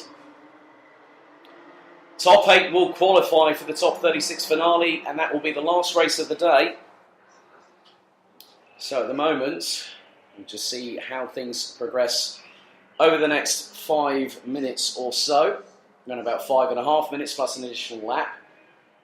And we have 7 karts trying to break away already. We'll make that 9. And the driver leading the way is the number as they come through turn 11 right now. Vincent van Kerkhoven leads ahead of Nick van der Mosselaar. Emily de Hoijs has just been overtaken going into turn 12, but she's still safe at the minute in P5. Meanwhile, behind, there's quite a few scrabbling for places, including the likes of, there's been a few changes. So Rick Boothorn and Kian Sang go up into 3rd and 4th respectively. Hayden Cater's just outside of the top 8. He's in 12th at the minute, behind Marcus Radney, who started in ninth position. So at the moment, the drivers still in the top 8 spots are Van Kerkhoffen, Van der Mosselaar, Buthorn, Sang, De Hoys, Antier, Harrison and Beresis. But it's quite close behind because when you think about it, Poulsen, Kroos and Radney are in close proximity, as is Hayden Cater, who's down in 12th position.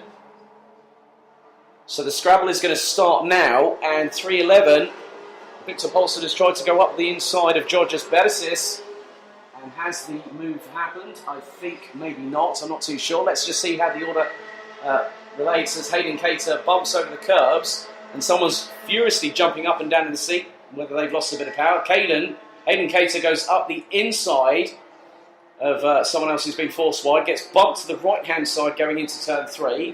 It's all elbows out in the second chance finale because no one wants to give up a coveted spot to the finale this afternoon. And Hayden Cater makes up 2 places going into turn 6, but then loses out 4 places in the process coming out of turn 6. So whether something's happened, there may have been a little bit of contact, it might have just unsettled things there. So, leading at the moment, it is now Nick van der Mosselaar, Rick Buthorn in second, and Kerkhoffen, I think, might be down in 4th place. So, who's in second? That looks to be Kian Sang now, who's got up into 3rd place. Emily de Hoys in 5th as, Rick Buthorn retakes the lead back off of Nick van der Mosselaar quite convincingly there into turn number 3. So we've already had 2 eliminees, maybe make that 3 because Clementine Benoit and Bram Mosevalda are out and won't take any further participation this weekend. Luca Den Hartog may have just parked it or pulled to the side of the track. As Kian Sang now up into 2nd position ahead of Nick van der Mosselaar as Rick Buthorn continues to lead in this second chance heat. 2 minutes and 20 to go. I have noticed there's a little bit of side pod damage to the left-hand side of Hayden Cater's car, unfortunately. He's still circulating in around about 12th position behind Pieter Jan Bollen. And as I say that, Kian Sang has now got past Rick Buthorn for the lead of the race. And the 387 there of Clementine Benoit's car is on the grass, on the inside apex of turn number 6. Leaders coming through now into turn number 8. So Kian Sang clearly got the bit between his teeth and started from 8th and now leads. So would have been the person at the sort of the cut-off point, if you will. But now has stormed to the front quite convincingly, has managed to capitalise when others have faltered. Rick Buthorn in 2nd, Nick van der Mosselaar in 3rd, and is coming under pressure from Emily de Hoys from the Netherlands. The 373 is now pushing. The fastest lap of this race has gone to Sam Harrison in 5th, who's trying to close up to Emily de Hoys, who's currently sitting in 4th position, and is right behind Nick van der Mosselaar. I can't really mistake who that is because he's got Nick on the top part of the back on his race overalls. So Emily de Hoys coming close to Nick van der Mosselaar coming into turn number 7. Kian Sang still leads from Rick Buthorn. Nick van der Mosselaar in 3rd place, Emily de Hoys in 4th, Sam Harrison in 5th, Georgios Beresis from Greece in 6th position, Vincent van Kerkhoffen, who started on pole, is now in 7th, and Antoine Antier, who started 6th, now in 8th place. So Antier is the one close to the cut-off point. So 25 seconds to go on the clock, plus 1 additional lap here. In this Senior Max second chance qualifying heat. So Sang still leads. We're going to hit the expiry of 6 minutes as they power down from turn 6 to 7.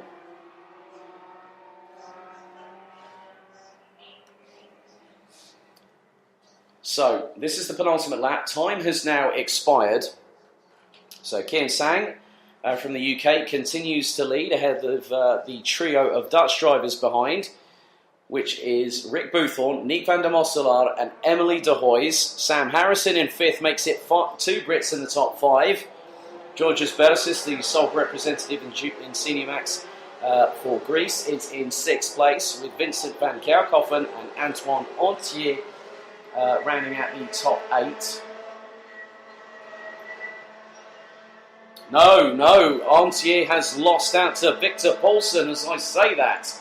So Antoine Antier is no longer going to be a factor into this race. Hayden Cater has made his way up to the top 10. He's now in 10th position. Is the number 344, but won't be able to close up to either Antoine Antier and Victor Paulsen, despite being in the prime window of opportunity to get one of those last 8 positions as they come through, the leaders through turn 9. Down the straight they go into turn 10 for the final time, being led by the UK's Kian Sang in the 3:02. Checkered flag being prepared right now. And coming out of the final corner from the United Kingdom, it's the 3:02 of Kian Sang who qualifies, as does Rick Boothorn, Nick van der Mosselaar, Emily de Hoys, Samuel Harrison, Georgios Bersis, Vincent van Kerkhoven, and last but by no means least, from Denmark, it's the 3:11 of Victor Paulsen. Now, all results as I call them, or as I see them on the timing screens, will be subject to official clarification. So, Kian Sang is the first of 8 qualifiers, followed by Rick Boothorn, Nick van der Mosselaar, Emily de Hoys, Samuel Harrison, Georgios Bersis, Vincent van Kerkhoven and Victor Paulsen rounding out the top 8. Behind them, Antoine Antier unfortunately lost out in the dying couple of laps to finish 9th. Hayden Cater surged back from an incident that saw him compromised, losing 4 positions on the back straight to finish in 10th.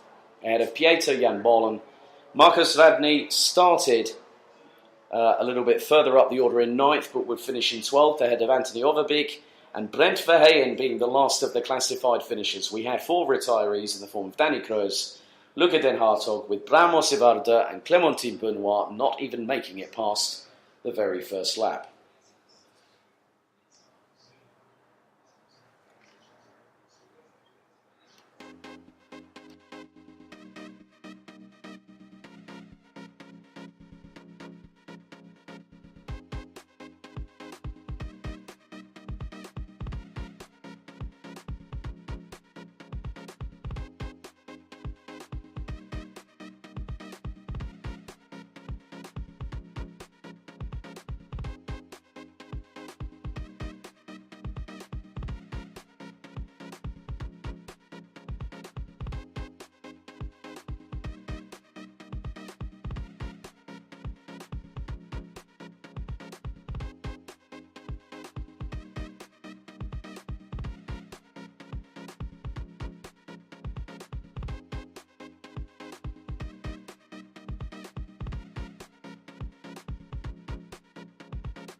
Well, we're into the final four, as in the last four races of the weekend here at Karting Genk. It's now time for DD2 and DD2 Masters action. Your grid is as follows. On pole position is going to be David Remy with Zander Schiblak, the defending BNL Karting Series DD2 champion, alongside on the front row. Madeleine Radney has a really good opportunity here to get some good points this weekend in third alongside Dinisis Liveris, who won the first final earlier on. Jan Schwitter starts from fifth position alongside Sebastian de Grand, with Steve Bull, Marcel Steinert and Lasse Andresen completing the top 9. Carl Klerbort will be in prime position to continue his run in DD2 Masters on 10th on the grid in the 510, ahead of the following 16 other drivers. Janne Gussens, Jamie Billings, Michael Becker, Patrick Weinstock, Tamsin Germain, Timo Haug, Christoph Adams, who starts in 17th, and William Van der Kaj, one of the tallest blokes I think I know in this paddock. Fritz Vansen, Alexander Derlinger, Daniel Yildiz in 21st, out of Christoph Linien, Wout Antonissen, the steering wheel assassin, Conrad Beyer, Ronald Billings, Wood Colson and Roland Kitch rounding out the 27 strong. This one again will be 13 minutes plus an additional lap. So,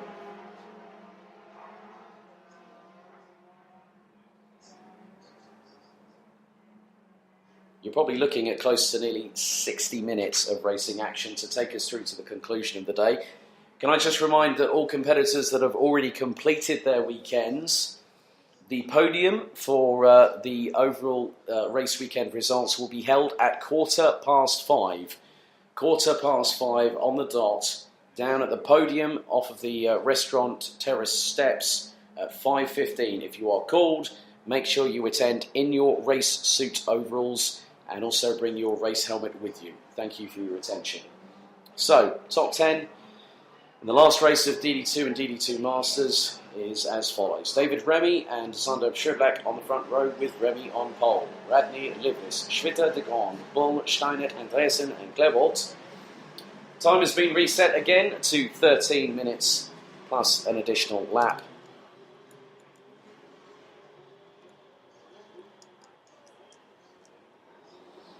So 27 drivers set to get into battle. They go into the tram lines, slow and steady. The revs rise on the Rotax engines and we go green heading into turn 1 for the first time.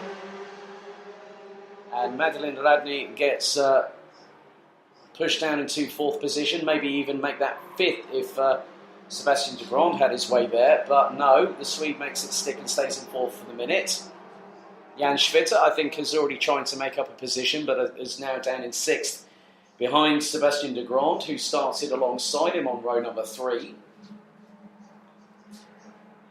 And the driver leading, well, it looks to be, from my perspective, I think that's Zander Schiblak with David Remy, Dinisis Liveris, Madeleine Radney, and also Sebastian de Grand rounding out the top 5 at the minute. Slow, well, it's single file at the moment, no one trying an overtaking opportunity if there was one. But there is one happening at turn number 12, and that was Dinisis Liveris being repassed by David Remy, and Liveris goes into the slipstream towards turn number 2, and finds a gap, can't make it happen. Madeleine Radney goes up the inside of Liveris at that point, but then loses out herself to Steve Bull, who's definitely got the horns out. Then she manages to push him aside, going through into turn number 6. Bull's now lost another 3 places as a result of that, maybe even 4 as they go through turn 7. No, not quite. So 12 minutes plus an additional lap to go, and the lead is being extended quite considerably now, because the leader is getting away and stretching the legs. That is Zander Schiblak, David Remy, Dinisis Liveris, Sebastian de Grand, Madeleine Radney, and also behind her as they come across the start-finish line will be Marcel Steiner from Germany in the 4:13, having gotten up the order a little bit there. So up into 6th ahead of Jan Schwitter, Lasse Andresen, Steve Bull and Jan Gussens round out the top 10. Carl Klerbort might have to watch his back if Patrick Weinstock from Germany has anything to say about it. The pair are 11th and 12th respectively, but will be battling for the class win in DD2 Masters. Schiblak's lead has gone over 1.5 seconds, and we are now on, effectively, lap number 3. And the pace that Schiblak is doing is absolutely absolutely extraordinary. 54.704. He's done a 21.8 in the first sector, 16.3 in the second. He's quicker than anyone in sector 1 at the minute. What's his time going to be? This time it's going to be more. Now, has he just set? He's just set exactly the same lap time to the decimal point. 54.704.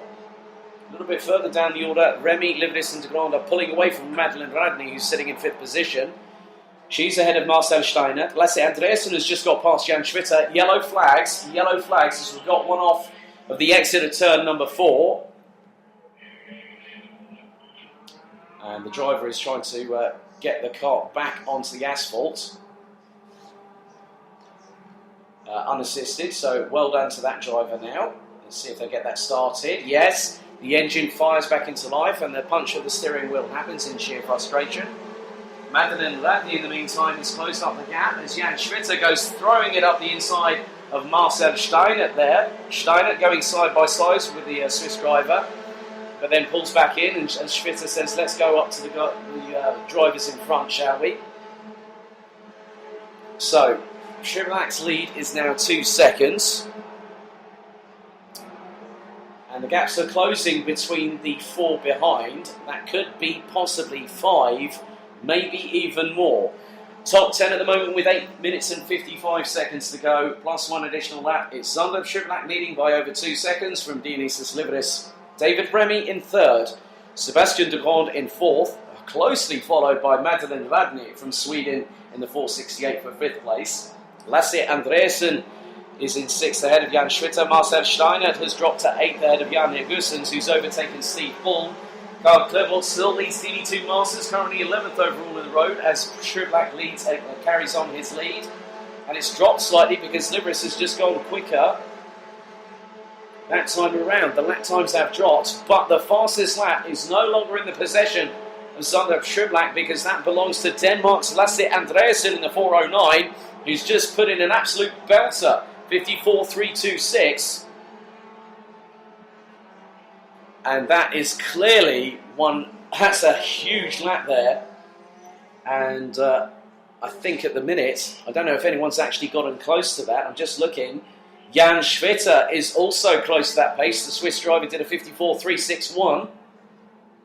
As Radney's going for the move on de Grande and gets it through turn 10. Nice work by the young Swede. And at that point, Lasse Andreasen is probably going to try and fire one up the inside of turn 12. Can't do it at the moment, but could have the toe on de Grande, who looks quickly behind and goes, yep, let's go for it, shall we? Let's get up to the people in front. But then it's one thing someone saying that to another driver and then the one behind having completely a different ulterior motive. That much is true in competitive motorsport, and in karting it's no exception. Top 5 at the minute in both respective categories. Zander Schiblak leads by 1.9 seconds from Dionysius Livres from Greece. David Remy from Sweden and Madeleine Radney, also from Sweden, are ahead in 3rd and 4th, ahead of Sebastian de Grande from Belgium. That's the top 5 in DD2. In DD2 Masters, it's Carl Clermont, 11th on the road in the 510, and it's Patrick Weinstock in the 530 and 14th, ahead of Michael Becker, Timo Haug and Tamsin Germain, who occupy up to 17th position, and that's the top 5.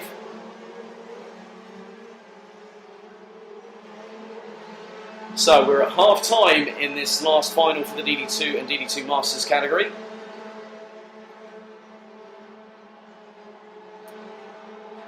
So there's been a little bit of a change in the meantime. Jan Negusens and Steve Bull have both got past Marcel Steinert, who drops to the latter position in the top 10 overall. And Steinert might have to watch himself because he's got the fastest baker in Flanders on his tail. That is Carl Clermont, who has been leading pretty much DD2 Masters all weekend long. So lead is coming through turn 10. Well, as Schiblak fires it through turn 11. Livres in 2nd, ahead of David Remy. Madeleine Radney, I just want to see what time she's doing in comparison with Remy.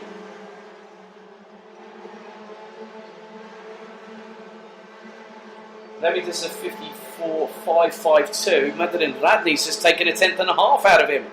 So she's on course for trying to go for third position, but she will have to watch it if Sebastian Degrand gets a bit more pace under him. So the two that I've just been talking about are firing their way down into turn 7. And they passed 3 cars by my count that are going adjacent to the back straight there.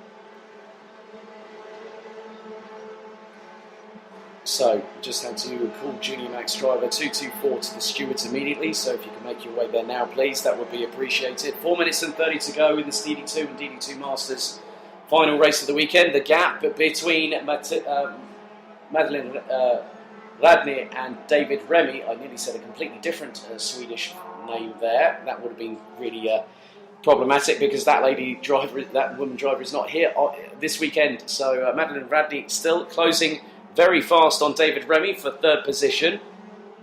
This could very well help her points haul this weekend. So Sugarback comes out of the final corner, just keeping that lead quite metronomic, and it goes to 2.085 seconds ahead of Dionys Livers. David Remy and Madeleine Radney in close proximity with each other for third place, but that is ahead of Sebastian Degrand, Lasse Andreasen, and behind them at the back of that 5-car train is Jan Schwitter from Switzerland in the 427. Has the move happened? Well, yes, Radney got past Remy and has returned the favour in turn 7.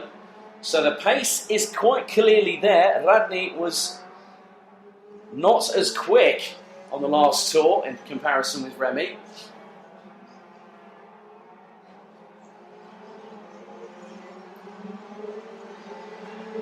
And now Sebastian Degrand is going to be involved in the thick of his 3-car swabble as Madeleine Radney is at it again. She's got past David Remy and the pair are line astern. Bump drafting from Remy there going into turn 2. Degrand wants to get his elbows out and get involved in this.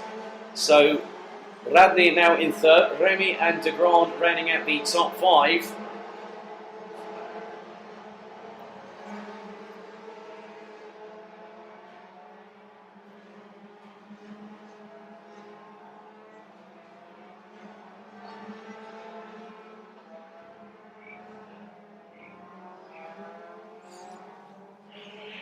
So, Dionys Livers, as a result of the battling behind, has managed to get away and has a clean bit of air between himself and Madeleine Radney from Sweden, who is in third position. Schublack's lead last time around was 2.136 seconds. What's it going to be between him and Livers? 1.9, so 2 tenths taken out by Dionys Livers. Madeleine Radney is a further 1.4 seconds behind, having to battle tooth and nail with David Remy, Sebastian Degrand, and now Lasse Andreasen. So 4-car squabble over what is third place as we are approaching the final throws of this DD2 and DD2 Masters race here at Karting Genk. Radney still holding on defiantly there in front of David Remy for third position. 90 seconds on the clock to go, plus an additional lap.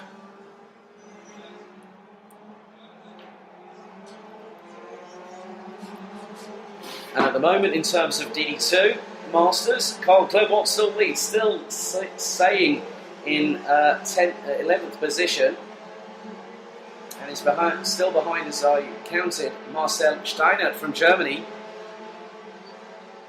And it's about under half a second adrift. But Madeleine Radney has lost out in this particular occasion to David Remy, who's got fractionally ahead. With the two Swedes battling out over third position. Radney will get the toe going down the back straight, heading towards turn 7, and she's not pulling alongside, but Jan Schwitter in the meantime has just got back past Lasse Andreasen, I believe, and that is for 6th position.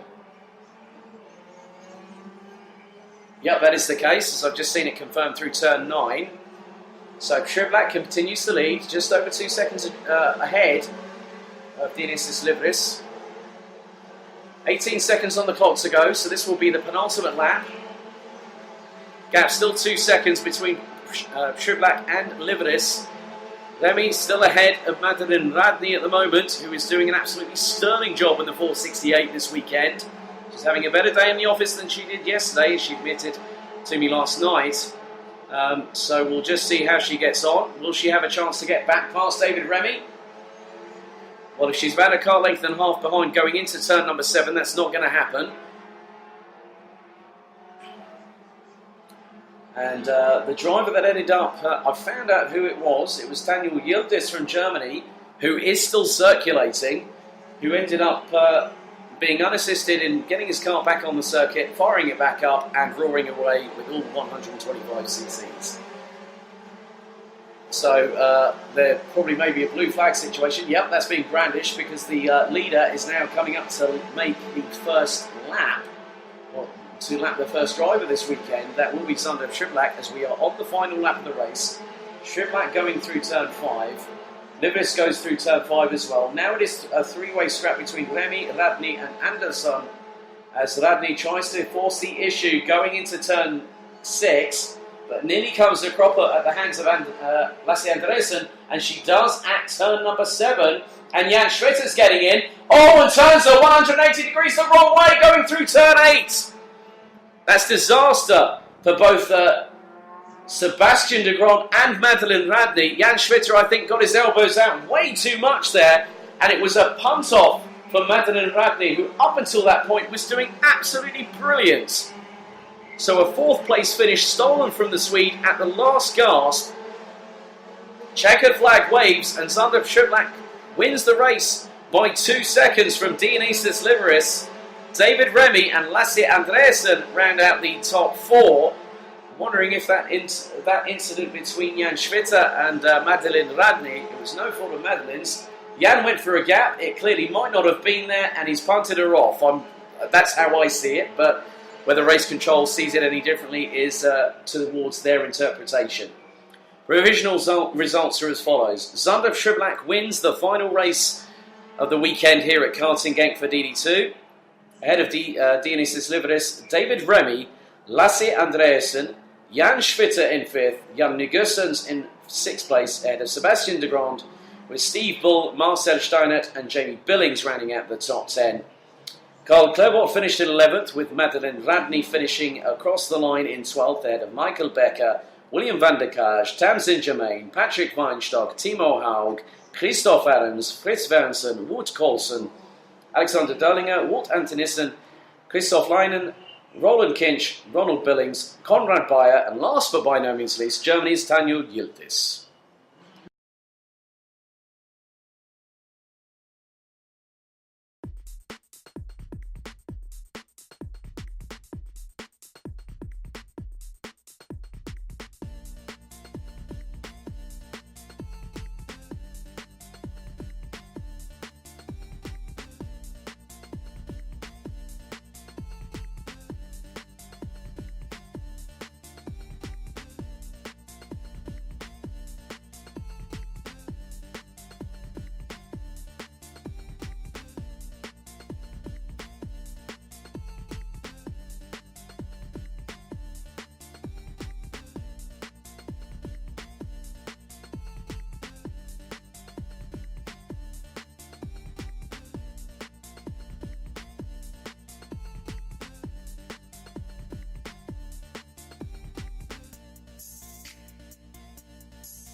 So, 15 races down, 3 to go. This is race number 16 of 18 this afternoon here.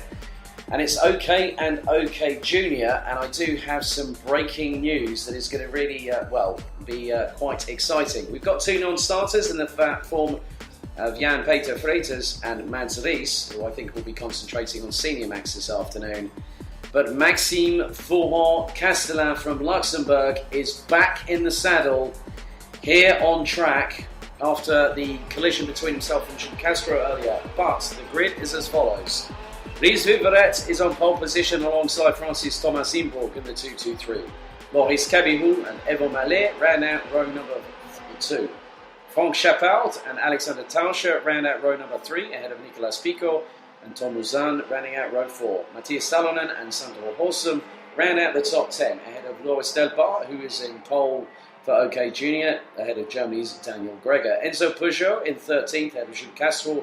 Corby Powles, who unfortunately retired from the first one, now starts in 15th ahead of Juliano Holzum, who also retired, as did Oliver Gotha and Lars van Vark, with Maxime Fourron-Castellan 19th, but back in the thick of it on track. That's really good to see the young, the 11-year-old from Luxembourg back competing.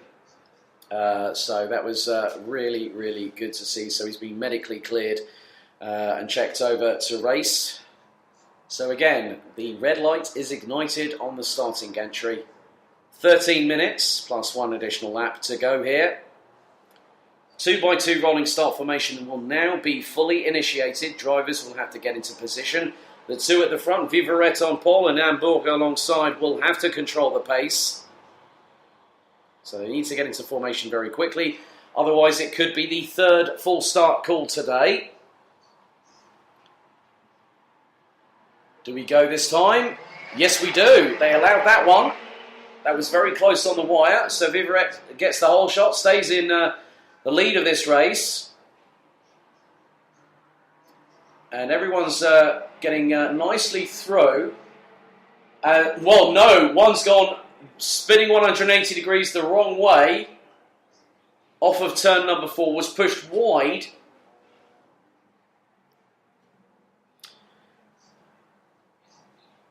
So I couldn't quite catch the number on the live stream there, but I'll find out momentarily who that was.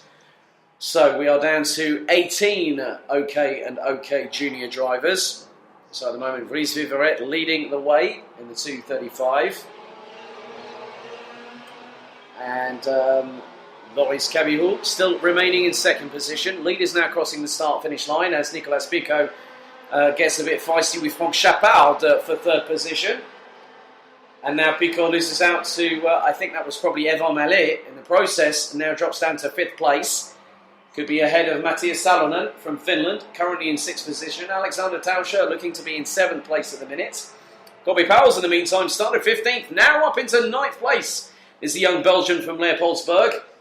Done a great job in just the initial couple of laps. 12 minutes plus an additional 1 to go here in the OK and the OK Junior final race of the weekend. But we could have another impending retirement because there is someone very slow going towards turn number 6. Looks to be maybe an OK Junior driver, not too sure. Or could that be, I think that might be Sandro Holsum, who's just retired. The one that was spinning, nearly pirouetting around about 180 degrees the wrong way, going into turn 5. And that cart's beached on the grass. The driver that is circulating, I will try and just keep an eye on them. As we have now a change for the lead because Loris Cabihou has got in front of Ries Viveret from Belgium. Chapard will be looming large, I think, very shortly. That is the case. He's in 3rd position. Picot is behind Evo Mallet in 5th position, with Mallet up to 4th now. Matthias Salonen and Alexander Tauscher complete the top 7, who are literally line astern. Behind them is Tom Uzan, followed by Corby Powles. And Lars van Vark is charging his way up to 10th position now. And I think Thomas Imburg is not taking any further part in this race. Must have parked it, so he was the one that was going slowly, having started initially at the front of the field on position 2. So Imborg's weekend comes to an abrupt halt as Gobbe Pauwels is now having to fend off Holland's Lars van Vark for ninth position, and the 201 with TB Racing gets past the CB Performance Group driver, having gone through turn 6. Fastest lap of the race at the moment, well, I just have 3 initials, LVV, Lars van Vark in the 201, doing a 52.984. That is 0.8 of a second quicker than the current leader, Loris Kabihu, as Emil Mallet gets deposed by Ries Viveret for 3rd position. But Viveret drops further down the order, losing out to Mallet, Picot, Salonen and Alexander Tauscher. So Viveret drops from pole now to 7th. Lars van Vark, in the meantime, as I said earlier, has got past Gobbe Pauwels. And despite what happened earlier, there is a nice bit of clean air between Maxime Florent-Castellan, who is currently in 4th position in OK Junior, ahead by nearly 3/4 of a second from Jules Castro.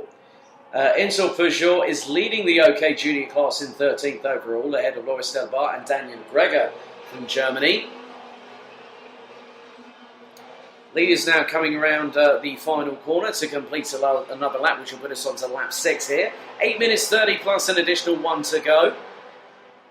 As there's a change for the lead, and Frank Chapard hits the front. So it is a gaggle of VDK racing carts at the front of the field, being led by Frank Chapard, Loris Kabihu, Eva Mallet, and I think that might be Picot in 4th position. There could be another change if Kabihu has his way, but that's not going to happen. And the driver in 2nd position looks to be Eva Mallet in the 269, which is the case. And Matthias Salonen from Finland is up into 5th. Tom Uzan is now closing on Ries Viveret, who's currently in 7th position. Gobbe Pauwels is now 0.9 of a second adrift, unfortunately. Oh, another change for position. The move for 3rd has happened, and Kabihu has lost out to Picot in the process. So great work by Nicolas Picot, who unfortunately got a penalty post-race, which was a 3-second one, if I remember correctly, last time out. But now the French driver up into 3rd position. We're now on to lap number 7. 7 minutes and 15 seconds on the clock to go. And there's been another change as Kabihu has lost out to Matthias Salonen. And right behind the French driver in the 257, there is Alexander Tauscher. There is Ries Viveret in the 291. Can I spot Lars van Vark in there? I think I can. I think I definitely can. Where is Gobbe Pauwels in all this? He's behind Tom Uzan, who's up into 9th place. Yes, the Lars van Vark is definitely getting up the order somewhat. So van Vark has got past Ries Viveret. Now has Loris Kabihu in his crosshairs as they go through turn number 4. Meanwhile, Frank Chapard continues to lead by nearly 0.9 of a second ahead of Evan Mallet. Nicolas Picot makes it a French 1-2-3 at the minute in the 2:33 in 3rd position, followed by Matthias Salonen, Alexander Tauscher.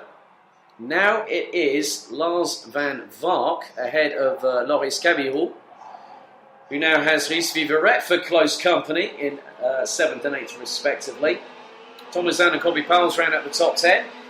In the side of OK Junior, Enzo Peugeot continues to lead, but is only 1/4 of a second ahead of Daniel Greger from Germany, who's just taken care of Loris Delbar. But Maxime Florent-Castellan is quite a lot quicker at the moment. Was 1.1, well, his best time is faster than Loris Delbar. He took 1.1 seconds out of him, and it's now 0.2 adrift.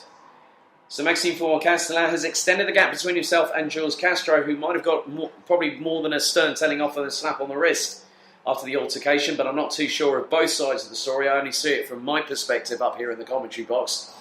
Meanwhile, at the moment, Frank Chappard continues to lead and has extended the gap over countrymen Evo Mallet and Nicolas Picot to the tune of a combined 1.6 seconds. So it's 0.977 to Mallet from Chappard, and then a further 0.63 to Nicolas Picot. A further 0.6 adrift is the flying Finn in the form of Matthias Salonen in fourth place, as Loris Cabillot is behind Lars van Vark.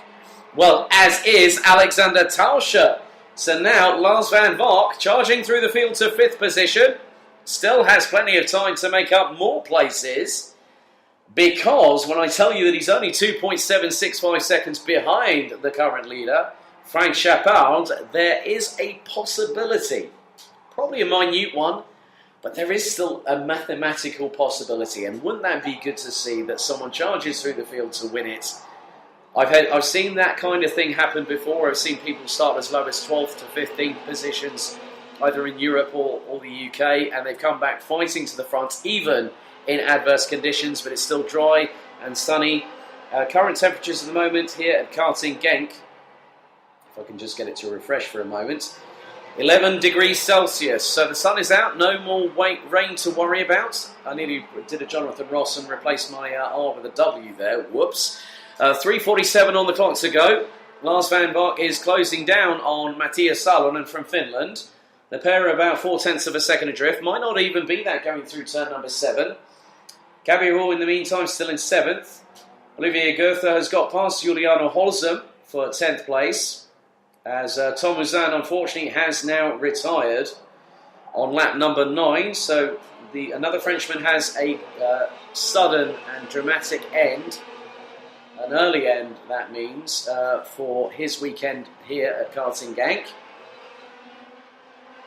So Thomas Imburg and Sandro Holzem also retired. Jan-Peter Fritters and Mads Ries, who I think is concentrating on the Senior Max Top 36 final a little bit later on, has opted not to run in this race.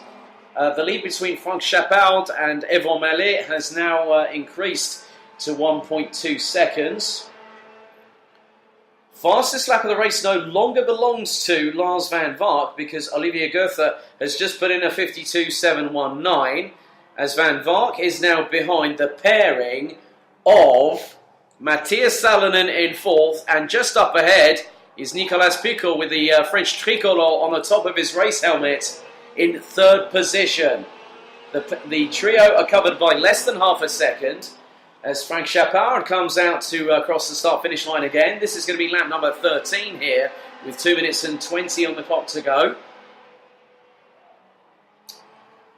And Chappard extends the gap over Mallet to... oh, there we go. Salonen has been passed by Lars van Vark, who now has in his crosshairs the French driver by the name of Nicolas Picot, as the trio come out of turn 6 and power down past road-going traffic, which nearly includes a Range Rover there, down the back straight into turn 7. So good hustling here and good prowess from Lars van Vark.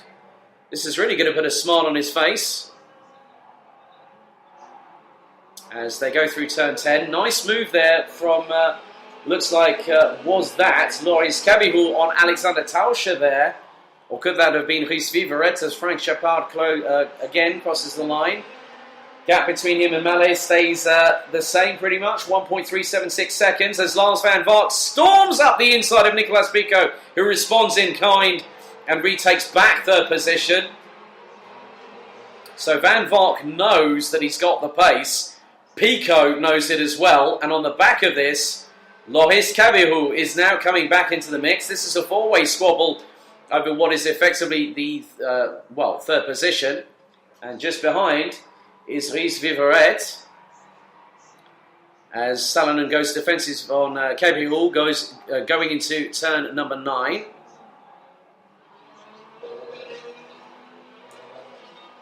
Chappard, in the meantime, continuing with business as usual. 37 seconds on the clock, plus 1 additional lap to go in this last OK and OK Junior race at the moment. And the lead is being quite literally decided very shortly, because in terms of OK Junior, Enzo Peugeot is finding out that Maxime Fauron-Castellan is on a charge. 1.674 seconds between the two. But how much of a distance is there now between them? Still a bit of a gap there. So Florent Castellan keeping out of trouble ahead of Daniel Gregor, as Salonen is still trying to find a way past Lars van Vark. Ries Viverette, in the meantime, is still ahead of Alexander Tauscher with... now, let's just see what's happening here. Nice move up the inside on Alex Tauscher heading into turn number 10. As Loris Cabiot is behind the 213 from Germany. Final lap it is. Franck Chapard now coming through turn number 3. More squabbling behind, more bumping of bumpers. So at the moment it's still Chapard, Mallet, Picot, Van Vark, Salonen and Vivrette, with Goethe, Cabiot and Tauscher now down into 8th and 9th. And is Kobe Pauls with them? Yes, he is. He's on the back bumper of Alexander Tauscher. So could there be another 9th place finish here for Kobe Pauls this weekend? Let's see and find out very shortly. Meanwhile, Maxime Fourant-Castellan is 1.6 seconds behind Enzo Peugeot. So Peugeot is on course to take another OK Junior win. Checkered flag being prepared. Félicitations, Franck Chapard qui gagne ici à Belgique. So 234 wins. So Franck Chapard is victorious here at Karting Genk once again this weekend ahead of Evan Mallet. That's got to put a smile on the face of the VDK squad, who also have been racing in the FIA CIK Championship, and I'm sure they will do this year as well. But good to see the French with us here at the BNL Karting Series Aplomb. So top 3, all French drivers from VDK. Franck Chapard is the winner in the 234 ahead of Evan Mallet. Nicolas Picot makes it a hat-trick for France, completing the top 3. Well done to Lars van Vark, the fighting Dutchman, I'm going to call him here. Great thumbs up there to one of the VDK drivers. Finishing in 4th, having started a bit further down the order. Then it was Matthias Salonen, Ries Viverette, Olivier Goethe, Loris Cabiot, Alexander Tauscher, with Kobe Pauls running at the top 10. Juliano Holsum was the last of the classified OK senior finishers, with Enzo Peugeot rounding off the weekend in style. So 2 wins for France in both OK and OK Junior. Maxime Fourant-Castellan comes back from a nasty accident last time around to finish 2nd in class, ending his weekend on a pretty much a high, ahead of Daniel Gregor, Jules Castro and Loris Delbar, with Thomas Imborg and Sandro Holsum not finishing the race.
Merci beaucoup Ben et aussi Frank Chappell qui a gagné la dernière finale pour hockey ce week-end ici à Karting Genk. Now back into English, ladies and gentlemen.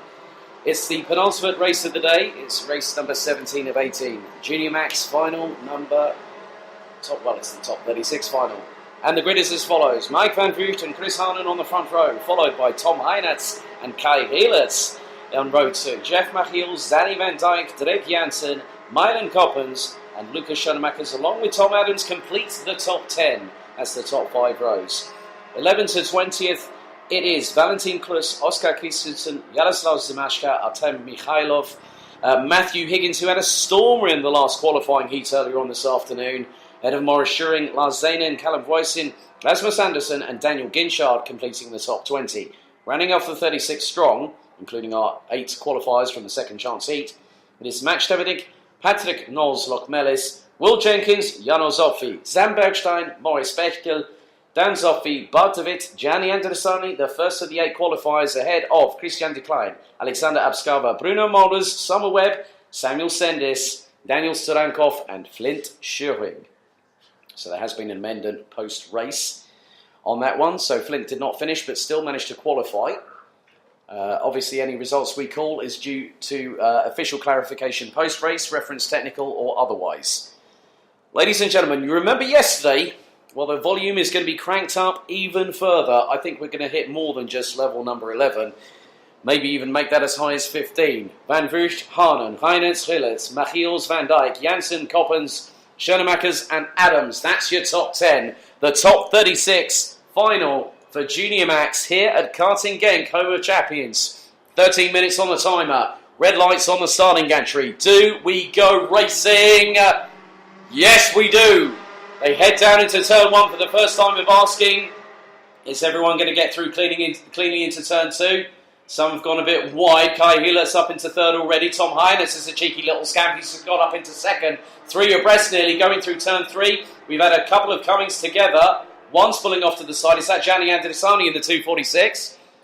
And is there another one off of turn number 4 there? I think there might be. Oh, and someone that looks to be Gianni Andressani, clutching his stomach, looking a little bit winded here.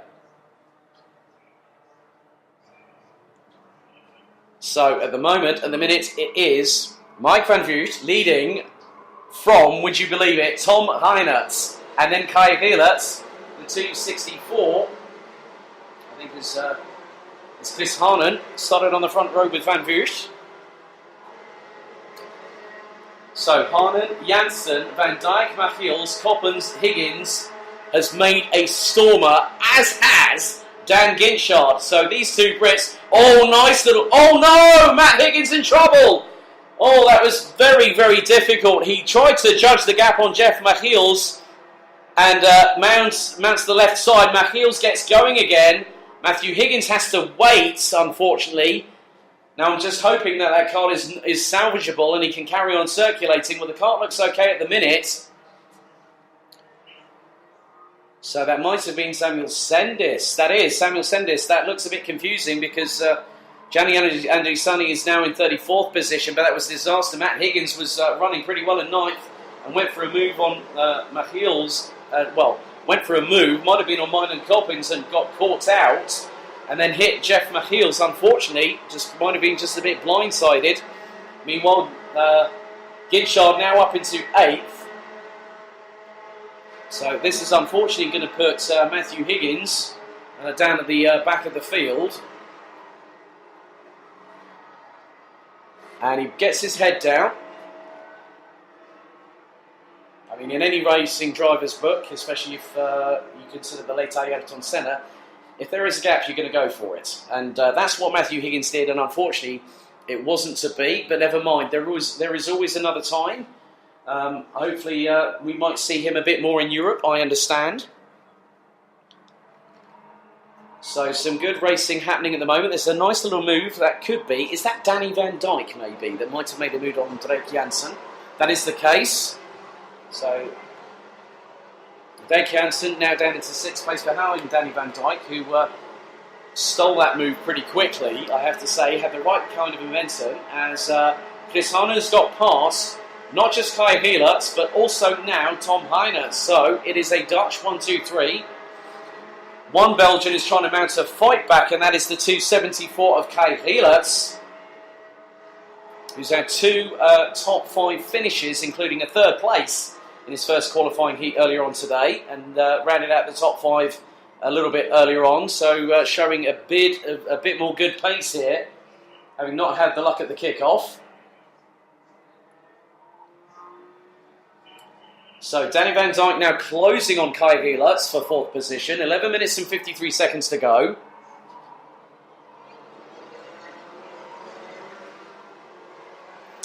Dan Ginchard is closing on the back bumpers of Milan Koppens and Dirk Janssen respectively. So the Brit is trying to go a bit further up the field. As Lars Zanian is battling with Callum Boyson and goes up the inside of the Brit going into turn number 2 there. So nice work by the GKS7's driver. There's a few changes happening and a bit of barging and shoving there. A little bit further down the order. And that could have been matched. I think Max Stemmerding was involved, and someone's gone very wide out of turn 4 there and has already been compromised. That can sometimes cause a problem if someone goes up the inside, and that driver has now lost out a place going through turn 6. So Samuel Stendis, the first official retiree of this race, unfortunately, which occurred on the very first lap. Mike Van Vugt is starting to extend his lead now, as Milan Koppens will come under close scrutiny and a character-building defence mechanism, hopefully, if Dan Ginchard tries to mount an assault, which he can do. He's about 3 kart lengths behind. So the Brit now is in 7th position, ahead of Dirk Janssen, as Tom Reiners is getting incredibly racy behind Chris Harnan for 2nd position, and tried to nearly go up the inside into turn 4, but thought better of it. So Van Vugt's lead last time around was 0.8 of a second ahead of Chris Harnan. Tom Reiners in 3rd. Kai Heelerts and Danny Van Dijk complete the top 5. Pretty much even Stevens at the moment, as Milan Koppens is coming under close attack from Dan Ginchard. So Ginchard is definitely the driver on the move. And despite what's happened earlier, he's made up a couple of places now, has Matthew Higgins. He's back up into what is effectively 31st. And he's just done the fastest lap of everybody, 56.534. As Ginchard is definitely sensing that he will get past Milan Koppens. He'll get a run on the 3.44 going down the start-finish straight heading into turn 2. And Ginchard pulls alongside. Koppens shuts the door firmly towards the Britain's general direction.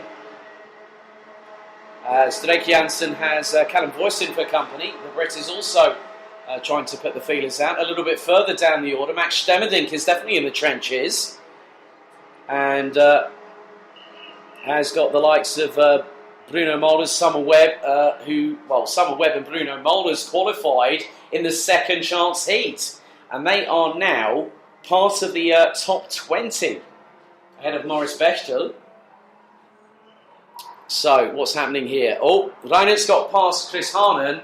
Harnan has responded by going up the inside. Kai Heelerts has got lost out to Danny Van Dijk. Dan Ginchard has got about a 2-kart gap between himself and Milan Koppens. So, a bit slower from Ginchard in the first sector by about 0.2. As there's further changes happening. Danny Van Dijk's just got past Tom Heinertz. Kai Heelert's trying to muscle that car through turn 4 quite aggressively with the steering input. 6 minutes 3 plus an additional lap. Van Vugt's lead now nearly 1.35 seconds. As Van Dijk now is going to have to contest 2nd, or try to get his way past Chris Harnan to get 2nd. But then there's Tom Heinertz and Kai Heelerts, who really have come alive this weekend, I must say. So Van Vugt comes round the final couple of corners here. Turn 11 now through the right-hand sweeper at turn 12. Puts down the throttle, flat to the floor. Is the 201 ahead of Chris Harnan, Danny Van Dijk, Tom Reinertz, Kai Heelerts, Milan Koppens, and then Dan Ginchard. Dirk Janssen, Oscar Christensen. Oscar Christensen, as I say that, drops down to 10th because Callum Boyson has just got past. Max Stevenink, I think, has just been overtaken by Christian de Klein and has retaken the position back. De Klein loses out again, and that's probably to maybe the likes of probably Tom Adams, I think, if memory serves me correctly. Matthew Higgins has made up another couple of positions. He's back up to now 29th. So, having run as high as 9th position, he's on a bit of a comeback march. There's 4 minutes 41 to go, and the gap between Matthew Higgins and the likes of Jano Zopfi, Patrick Knowles-Lochmelis and Gianni Andrisani in front. And that's a spread of around about 1.2 seconds, which might be easy for me to say as a commentator that he might be able to call that back. But if he's putting in fastest laps, he is the fastest driver out there. His best lap was a 56.437 on lap number 8. We're currently on lap number 10. So Will Jenkins, also a retiree. Alexander Abskava has also parked it, I believe. Bruno Mulders, I don't think will be taking any further part of this either.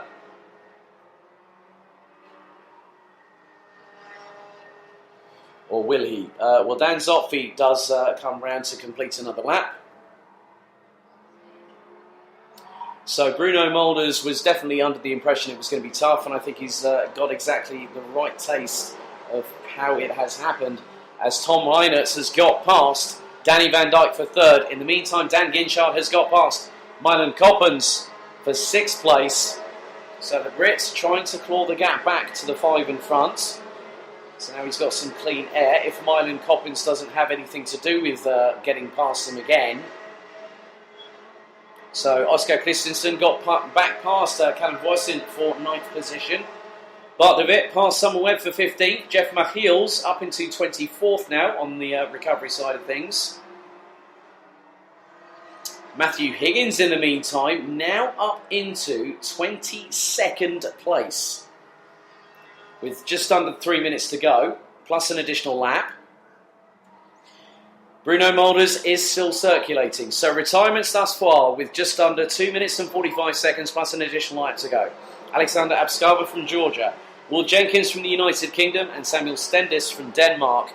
So we still have 33 drivers left still going in here. As I can see some welcome encouragement for Kai Rielertz on the railings coming outside of turn 12.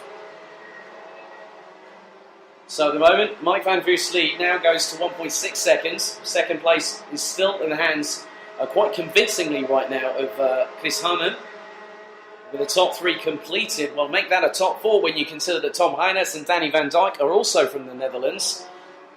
With Kai Rielertz trying to do his best on home soil to get past the 2 in front, as Dan Ginchard still fending off, but maybe working together with Milan Coppens, so we could have another great grandstand finale if both Ginchard and Coppens have something to say about it. Other drivers that have tried to make their way up.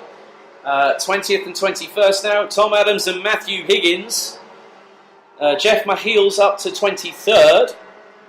Patrick Knowles-Lochmelis up to 25th, ahead of Flint Shearing and Rasmus Andersen. So top 10. It is still Van Voogd, leading from Chris Hannen. Tom Reinertz still ahead of Danny Van Dijk, with Kai Rielertz in 5th. Dan Ginchard in 6th position, ahead of Milan Coppens.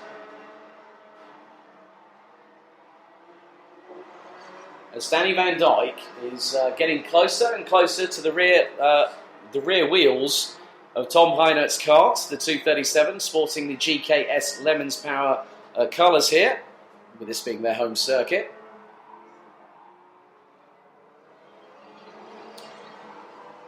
So 49 seconds on the clock remaining here in the penultimate race of the weekend. As Mike Van Voogd clocks up another lap, we're now on to lap number 14 here in this top 36 final.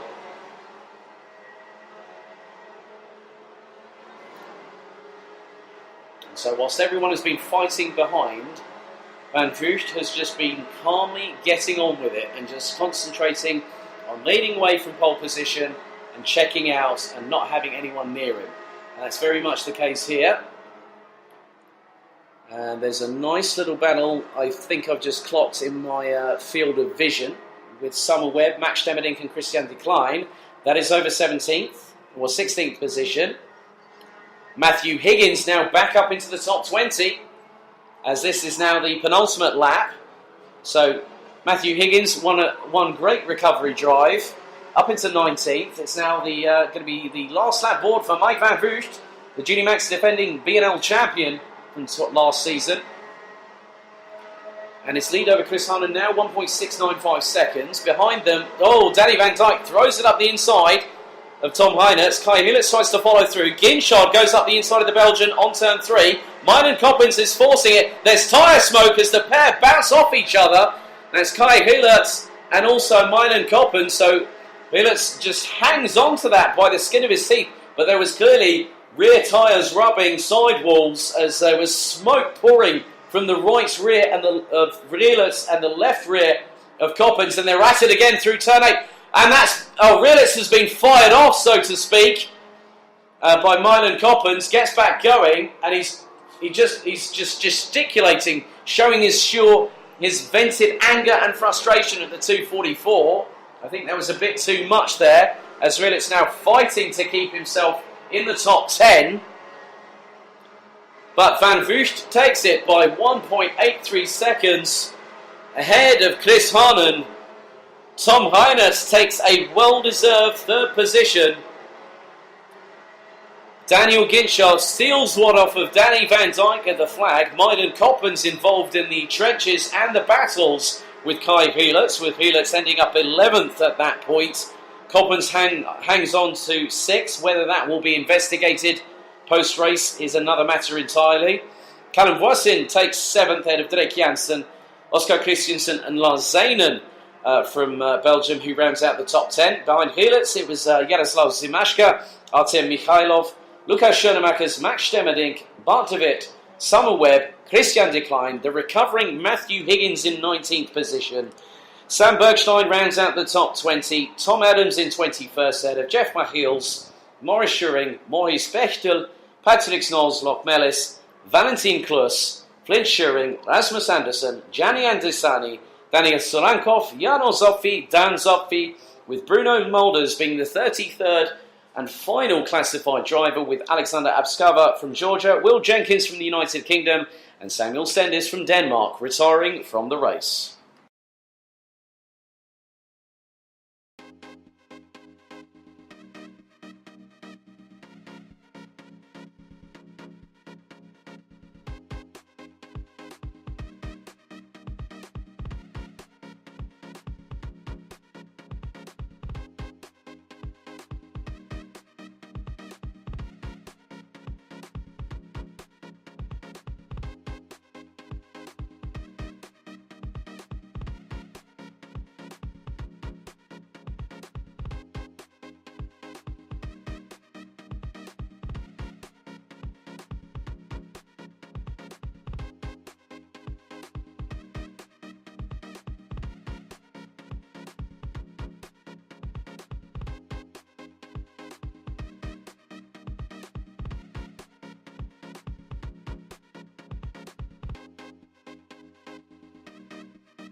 Thank you very much, Ben. Speaking to both Mike van Vught and Chris Harnan, the Dutch 1-2 that just completed the top 36 final.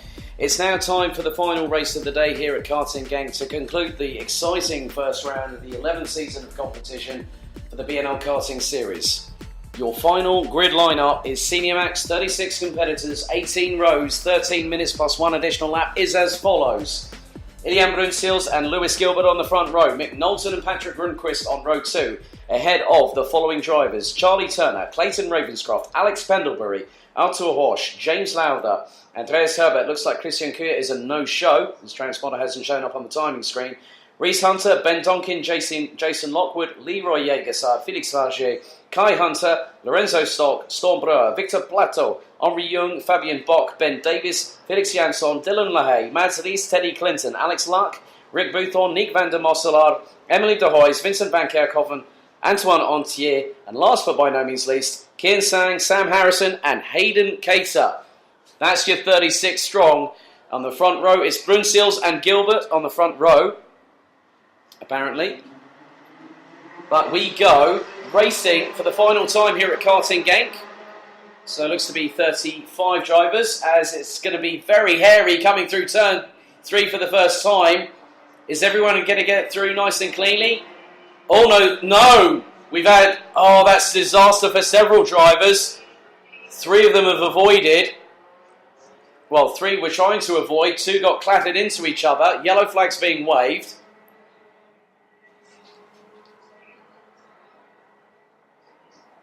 And one car is absolutely going nowhere. That rear axle is gone. The rear tyre is not staying on. That could be one of the Hunters. I think that's Kai. That might be Kai Hunter. We'll find out as they come streaming through turn number 11. Brunsils is leading from Charlie Turner. Mick Knowlton is in 3rd position.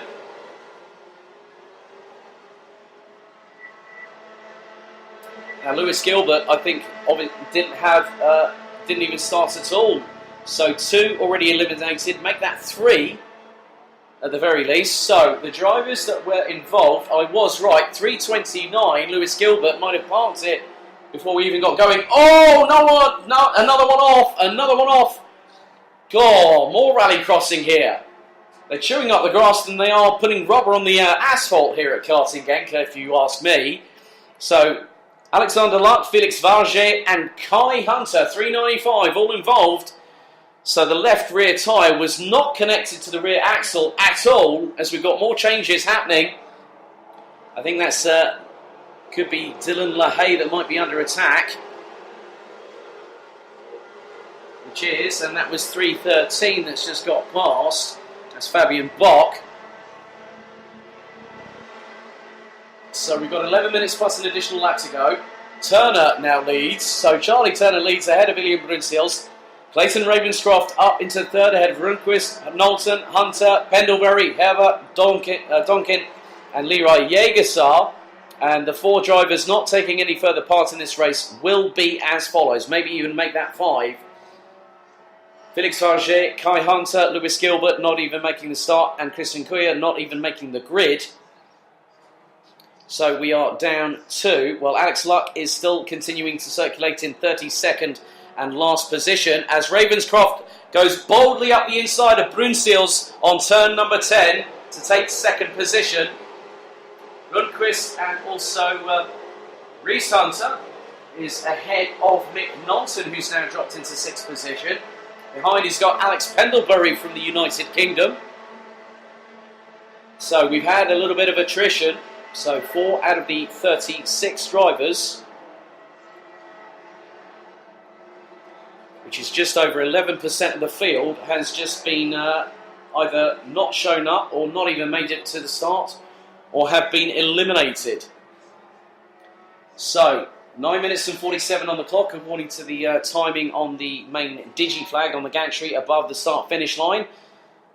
So we have Charlie Turner leading ahead of Clayton Ravenscroft, making it a British 1-2. Iljan Brunsils in 3rd place ahead of Patrick Rundqvist. Reese Hunter makes it 3 Brits in the top 5 ahead of Mick Knowlton. Alex Pendlebury, who's just behind the 3:48 of Ben Donkin, is being closely followed by Leroy Jägersar. Jason Lockwood in the 3:15 is in 11th place. But would you believe this? If I told you that Kian Sang started in 29th and he's now up the field quite considerably, up to 16th now, ahead of Ben Davis and behind Fabian Bock. So, a bit of a disastrous middle sector there for Mads Ries. So he's had a 30.2, where everyone else is running in the 16s or 17s. And I think I've just seen him. But I haven't seen him come through yet. So, 3:01, Charlie Turner continues to lead. Around about 8.5 minutes to go here. Plus one additional lap. Local time 16:48. Sun still continuing to shine here. Turner is being closed in on by Ravenscroft. And not just him, Brunsils and now Reese Hunter, who's got some clean air between himself and Patrick Rundqvist, who's going to have to fend off Holland's Mick Knowlton into turn 6. And Knowlton obliges and goes past the Swede, who attempts to switch back, powers alongside the Dutch driver, and slingshots past into turn 7.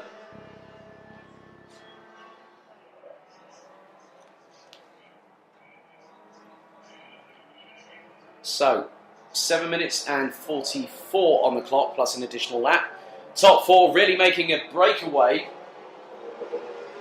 as Charlie Turner will soon have Clayton Ravenscroft quite close, as looks like Reese Hunter is closing on Ilian Brunsils and is right in the backdraft, so to speak, and forces the issue. Brunsils goes on the ultra defensive into turn 3, means that Hunter has to go wide to avoid, and the pair remain as they were in third and fourth position.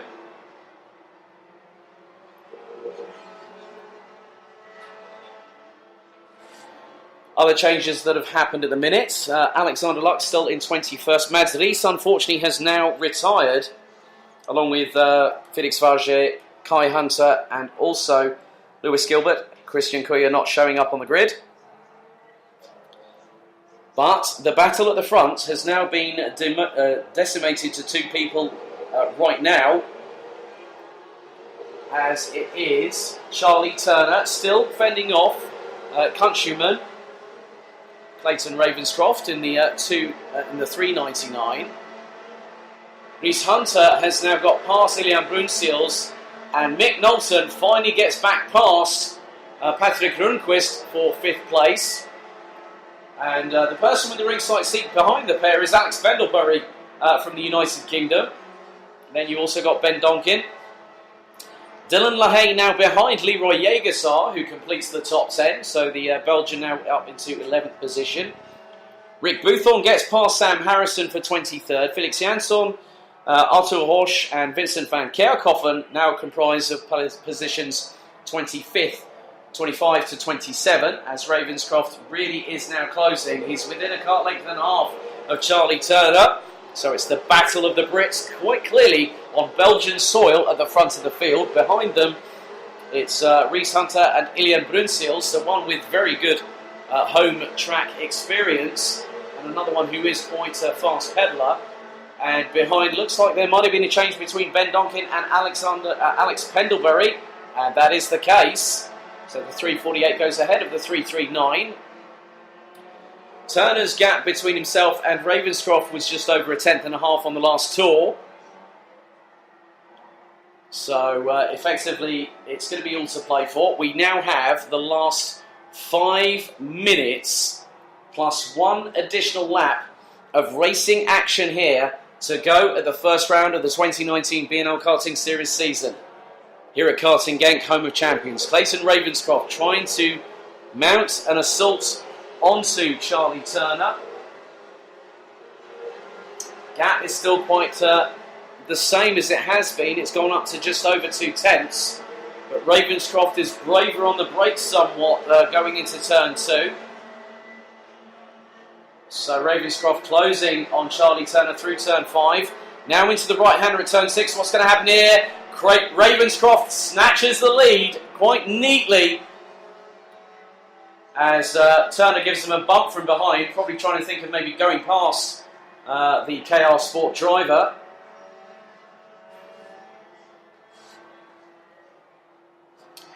Third place now is in the hands of Reese Hunter, my apologies there. Still ahead of William Brunseels from Belgium. Mick Knowlton in the meantime in fifth, ahead of Patrick Rundqvist. Then it is Donkin Pendlebury, the next two drivers, that's the top eight. Ahead of Leroy Jägersar. Andreas Herbert has got past Dylan LaHaye for position.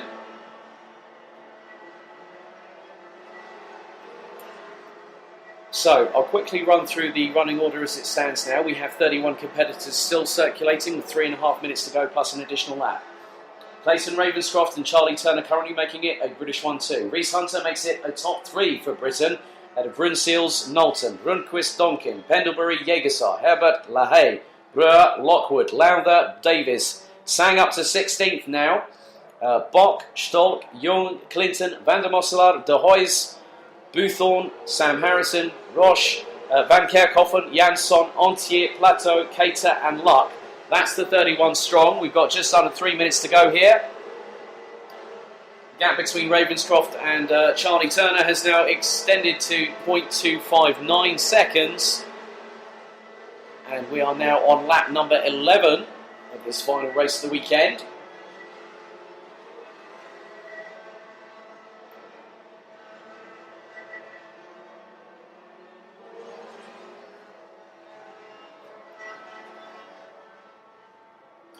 But Ravenscroft, I think, may not be... Well, it depends on how Charlie Turner responds, because the lap times between them have been quite comparable. A 54.761 last time around for Clayton Ravenscroft. Charlie Turner did a 54.794. As the leaders now come round to complete another lap, putting us on to lap number 13. Last 120 seconds to go, plus an additional lap here. 0.24, so the gap pretty much equidistant between the two at the front. Last time around, Charlie Turner was fractionally quicker, but by 1/100th of a second. A tenth would have probably seen him close up to Ravenscroft, but that depends on the braking, the entry points to the corners and also applying the brakes. As now, ladies and gentlemen, I can't believe I'm saying this after, well, this is now race number 36 of 36. 90 seconds plus an additional lap to go here at Karting Genk. Ravenscroft still leading ahead of Charlie Turner. Reese Hunter still ahead of William Brunseels. Is Mick Knowlton still in 5th place ahead of Patrick Rundqvist? Yes, he is, and they've bridged a gap. As looks like Alex Pendlebury has dropped a few positions now, down to 11th, which means it promotes Leroy Jägersar, Andreas Herbert and Dylan LaHaye to the remainder of the top 10.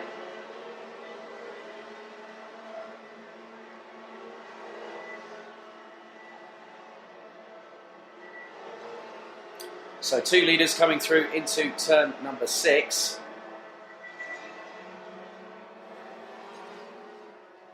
Reese Hunter still keeping Ilian Brunseels at bay for that coveted 3rd position.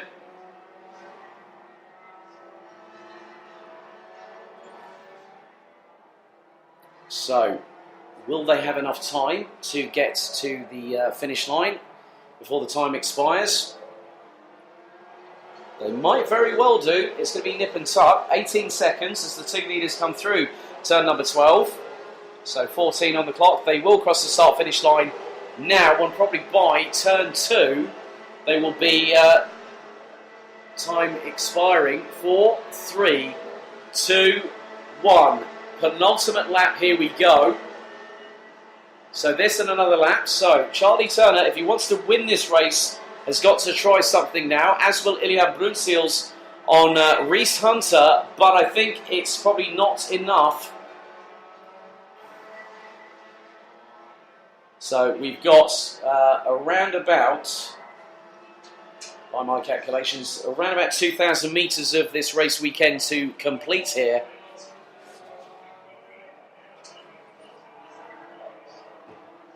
So, Clayton Ravenscroft continues to assert his lead on this race. Not by much, but he's doing enough to keep it intact. Ahead of Charlie Turner. Final lap board it is for Clayton Ravenscroft from KR Sport in the 399 ahead of Charlie Turner. With Reese Hunter making it a clean sweep for the Brits at the top 3 positions. Ilian Brunsils is 4th ahead of Mick Knowlton with Patrick Grunquist in close proximity. Leroy Jägerstar now up into 7th. Ben Donkin having to contend with Dylan LaHaye for position. That is for 8th on the road. Andreas Herbert completes the top 10. Leaders now coming through to turn number 9 here for the final time of the race weekend for all 8 categories that have competed. 160 competitors, 8 different classes, 14 nationalities have competed here, and the last nationality to win here at Karting Genk is in Belgium is going to be the UK with Clayton Ravenscroft taking the win, fractionally ahead of Charlie Turner with the top 3 for the Brits, thanks to Reese Hunter in 3rd position, fending off Ilian Brunsils. Mick Knowlton makes it 3 different nationalities in the top 5, with Patrick Grunquist making it another one, 4 in the top 6. So the UK, Belgium, Holland and Sweden represented. Full course yellow employed. So for the final time here at Karting Genk, here is the finishing order of the Senior Max Top 36 final to conclude round 1 of the 2019 BNL Karting Series season here at Karting Genk. As Felix Jansson unfortunately parks it on the start-finish straight. Clayton Ravenscroft wins by 0.334 of a second ahead of Charlie Turner. Reese Hunter in 3rd, with Ilian Brunsils trying to do his best on home soil, but only had to come up with 4th in his pocket. Mick Knowlton rounded out the top 5, representing the Netherlands, with Sweden's Patrick Grunquist completing the top 6. Then it's a long list, but bear with me. Leroy Jägerstar in 7th, ahead of Dylan LaHaye. Ben Donkin, Andreas Herbert completing the top 10. Alex Pendlebury in 11th, ahead of Jason Lockwood. James Lowther, Ben Davis, Kian Sang, Fabian Bock, Teddy Clinton, Lorenzo Stolk, Nick van der Mossela, Henri Young, Emily de Hoys, Rick Boothorn, Sam Harrison, Arthur Roche, Vincent van Kerkhoven, Antoine Antier, Victor Plateau, Hayden Cater and Alexander Luck being the last of the 29 classified finishers, ahead of Sombreur, with Felix Jansson breaking down on the start-finish straight just then in 31st, ahead of Mads Lies, Felix Varget, Kai Hunter, Lewis Gilbert and Christian Curia, completing the 36 strong that attempted to compete in this race with only 29 finishers.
Thank you very much, Ben van der Stucken, speaking with Charlie Turner and Clayton Ravenscroft. Well, ladies and gentlemen, that concludes the on-track activities for what has been a truly spellbinding opening round for the 2019 BNL Karting Series season here at Karting Genk. We're looking forward to coming back here in 3 weeks' time for the forthcoming Rotax Max Challenge Euro Trophy Open. Entries are still available. Head to rotaxmaxchallenge-eurotrophy.com, and if you're wanting to be a part of the Micro and Mini Max Euro Trophy Open, head to bnlkartingseries.com. Or alternatively, if you have an iPhone or an Android phone, download the altogether free Rotax Racing app and invest your entry to come back here to the home of champions in 3 weeks' time. We're looking forward to heading to Karting des Fagnes in Marienburg in just a couple of months' time. It's a bit of a break now from March to July, but I tell you what, with 160 competitors, 8 different nationalities, 8 different categories, 14 different nationalities, and some fantastic, epic action here. This is Alex Goldschmidt on behalf of everyone here at Karting Genk, my friend in the pit lane, Ben van der Stucken, Dave Ritson, and the whole organising team of the BNL Karting Series. Everyone here at Karting Genk, including our team, our marshals, the caterers down in the restaurants, the friends, the fans, the families, the supporters, the teams, and the drivers. Thank you very much for watching, and if you're listening on Downforce Radio, thank you very much for listening. And it's good night from us here at Karting Genk. See you at Marienburg in early July.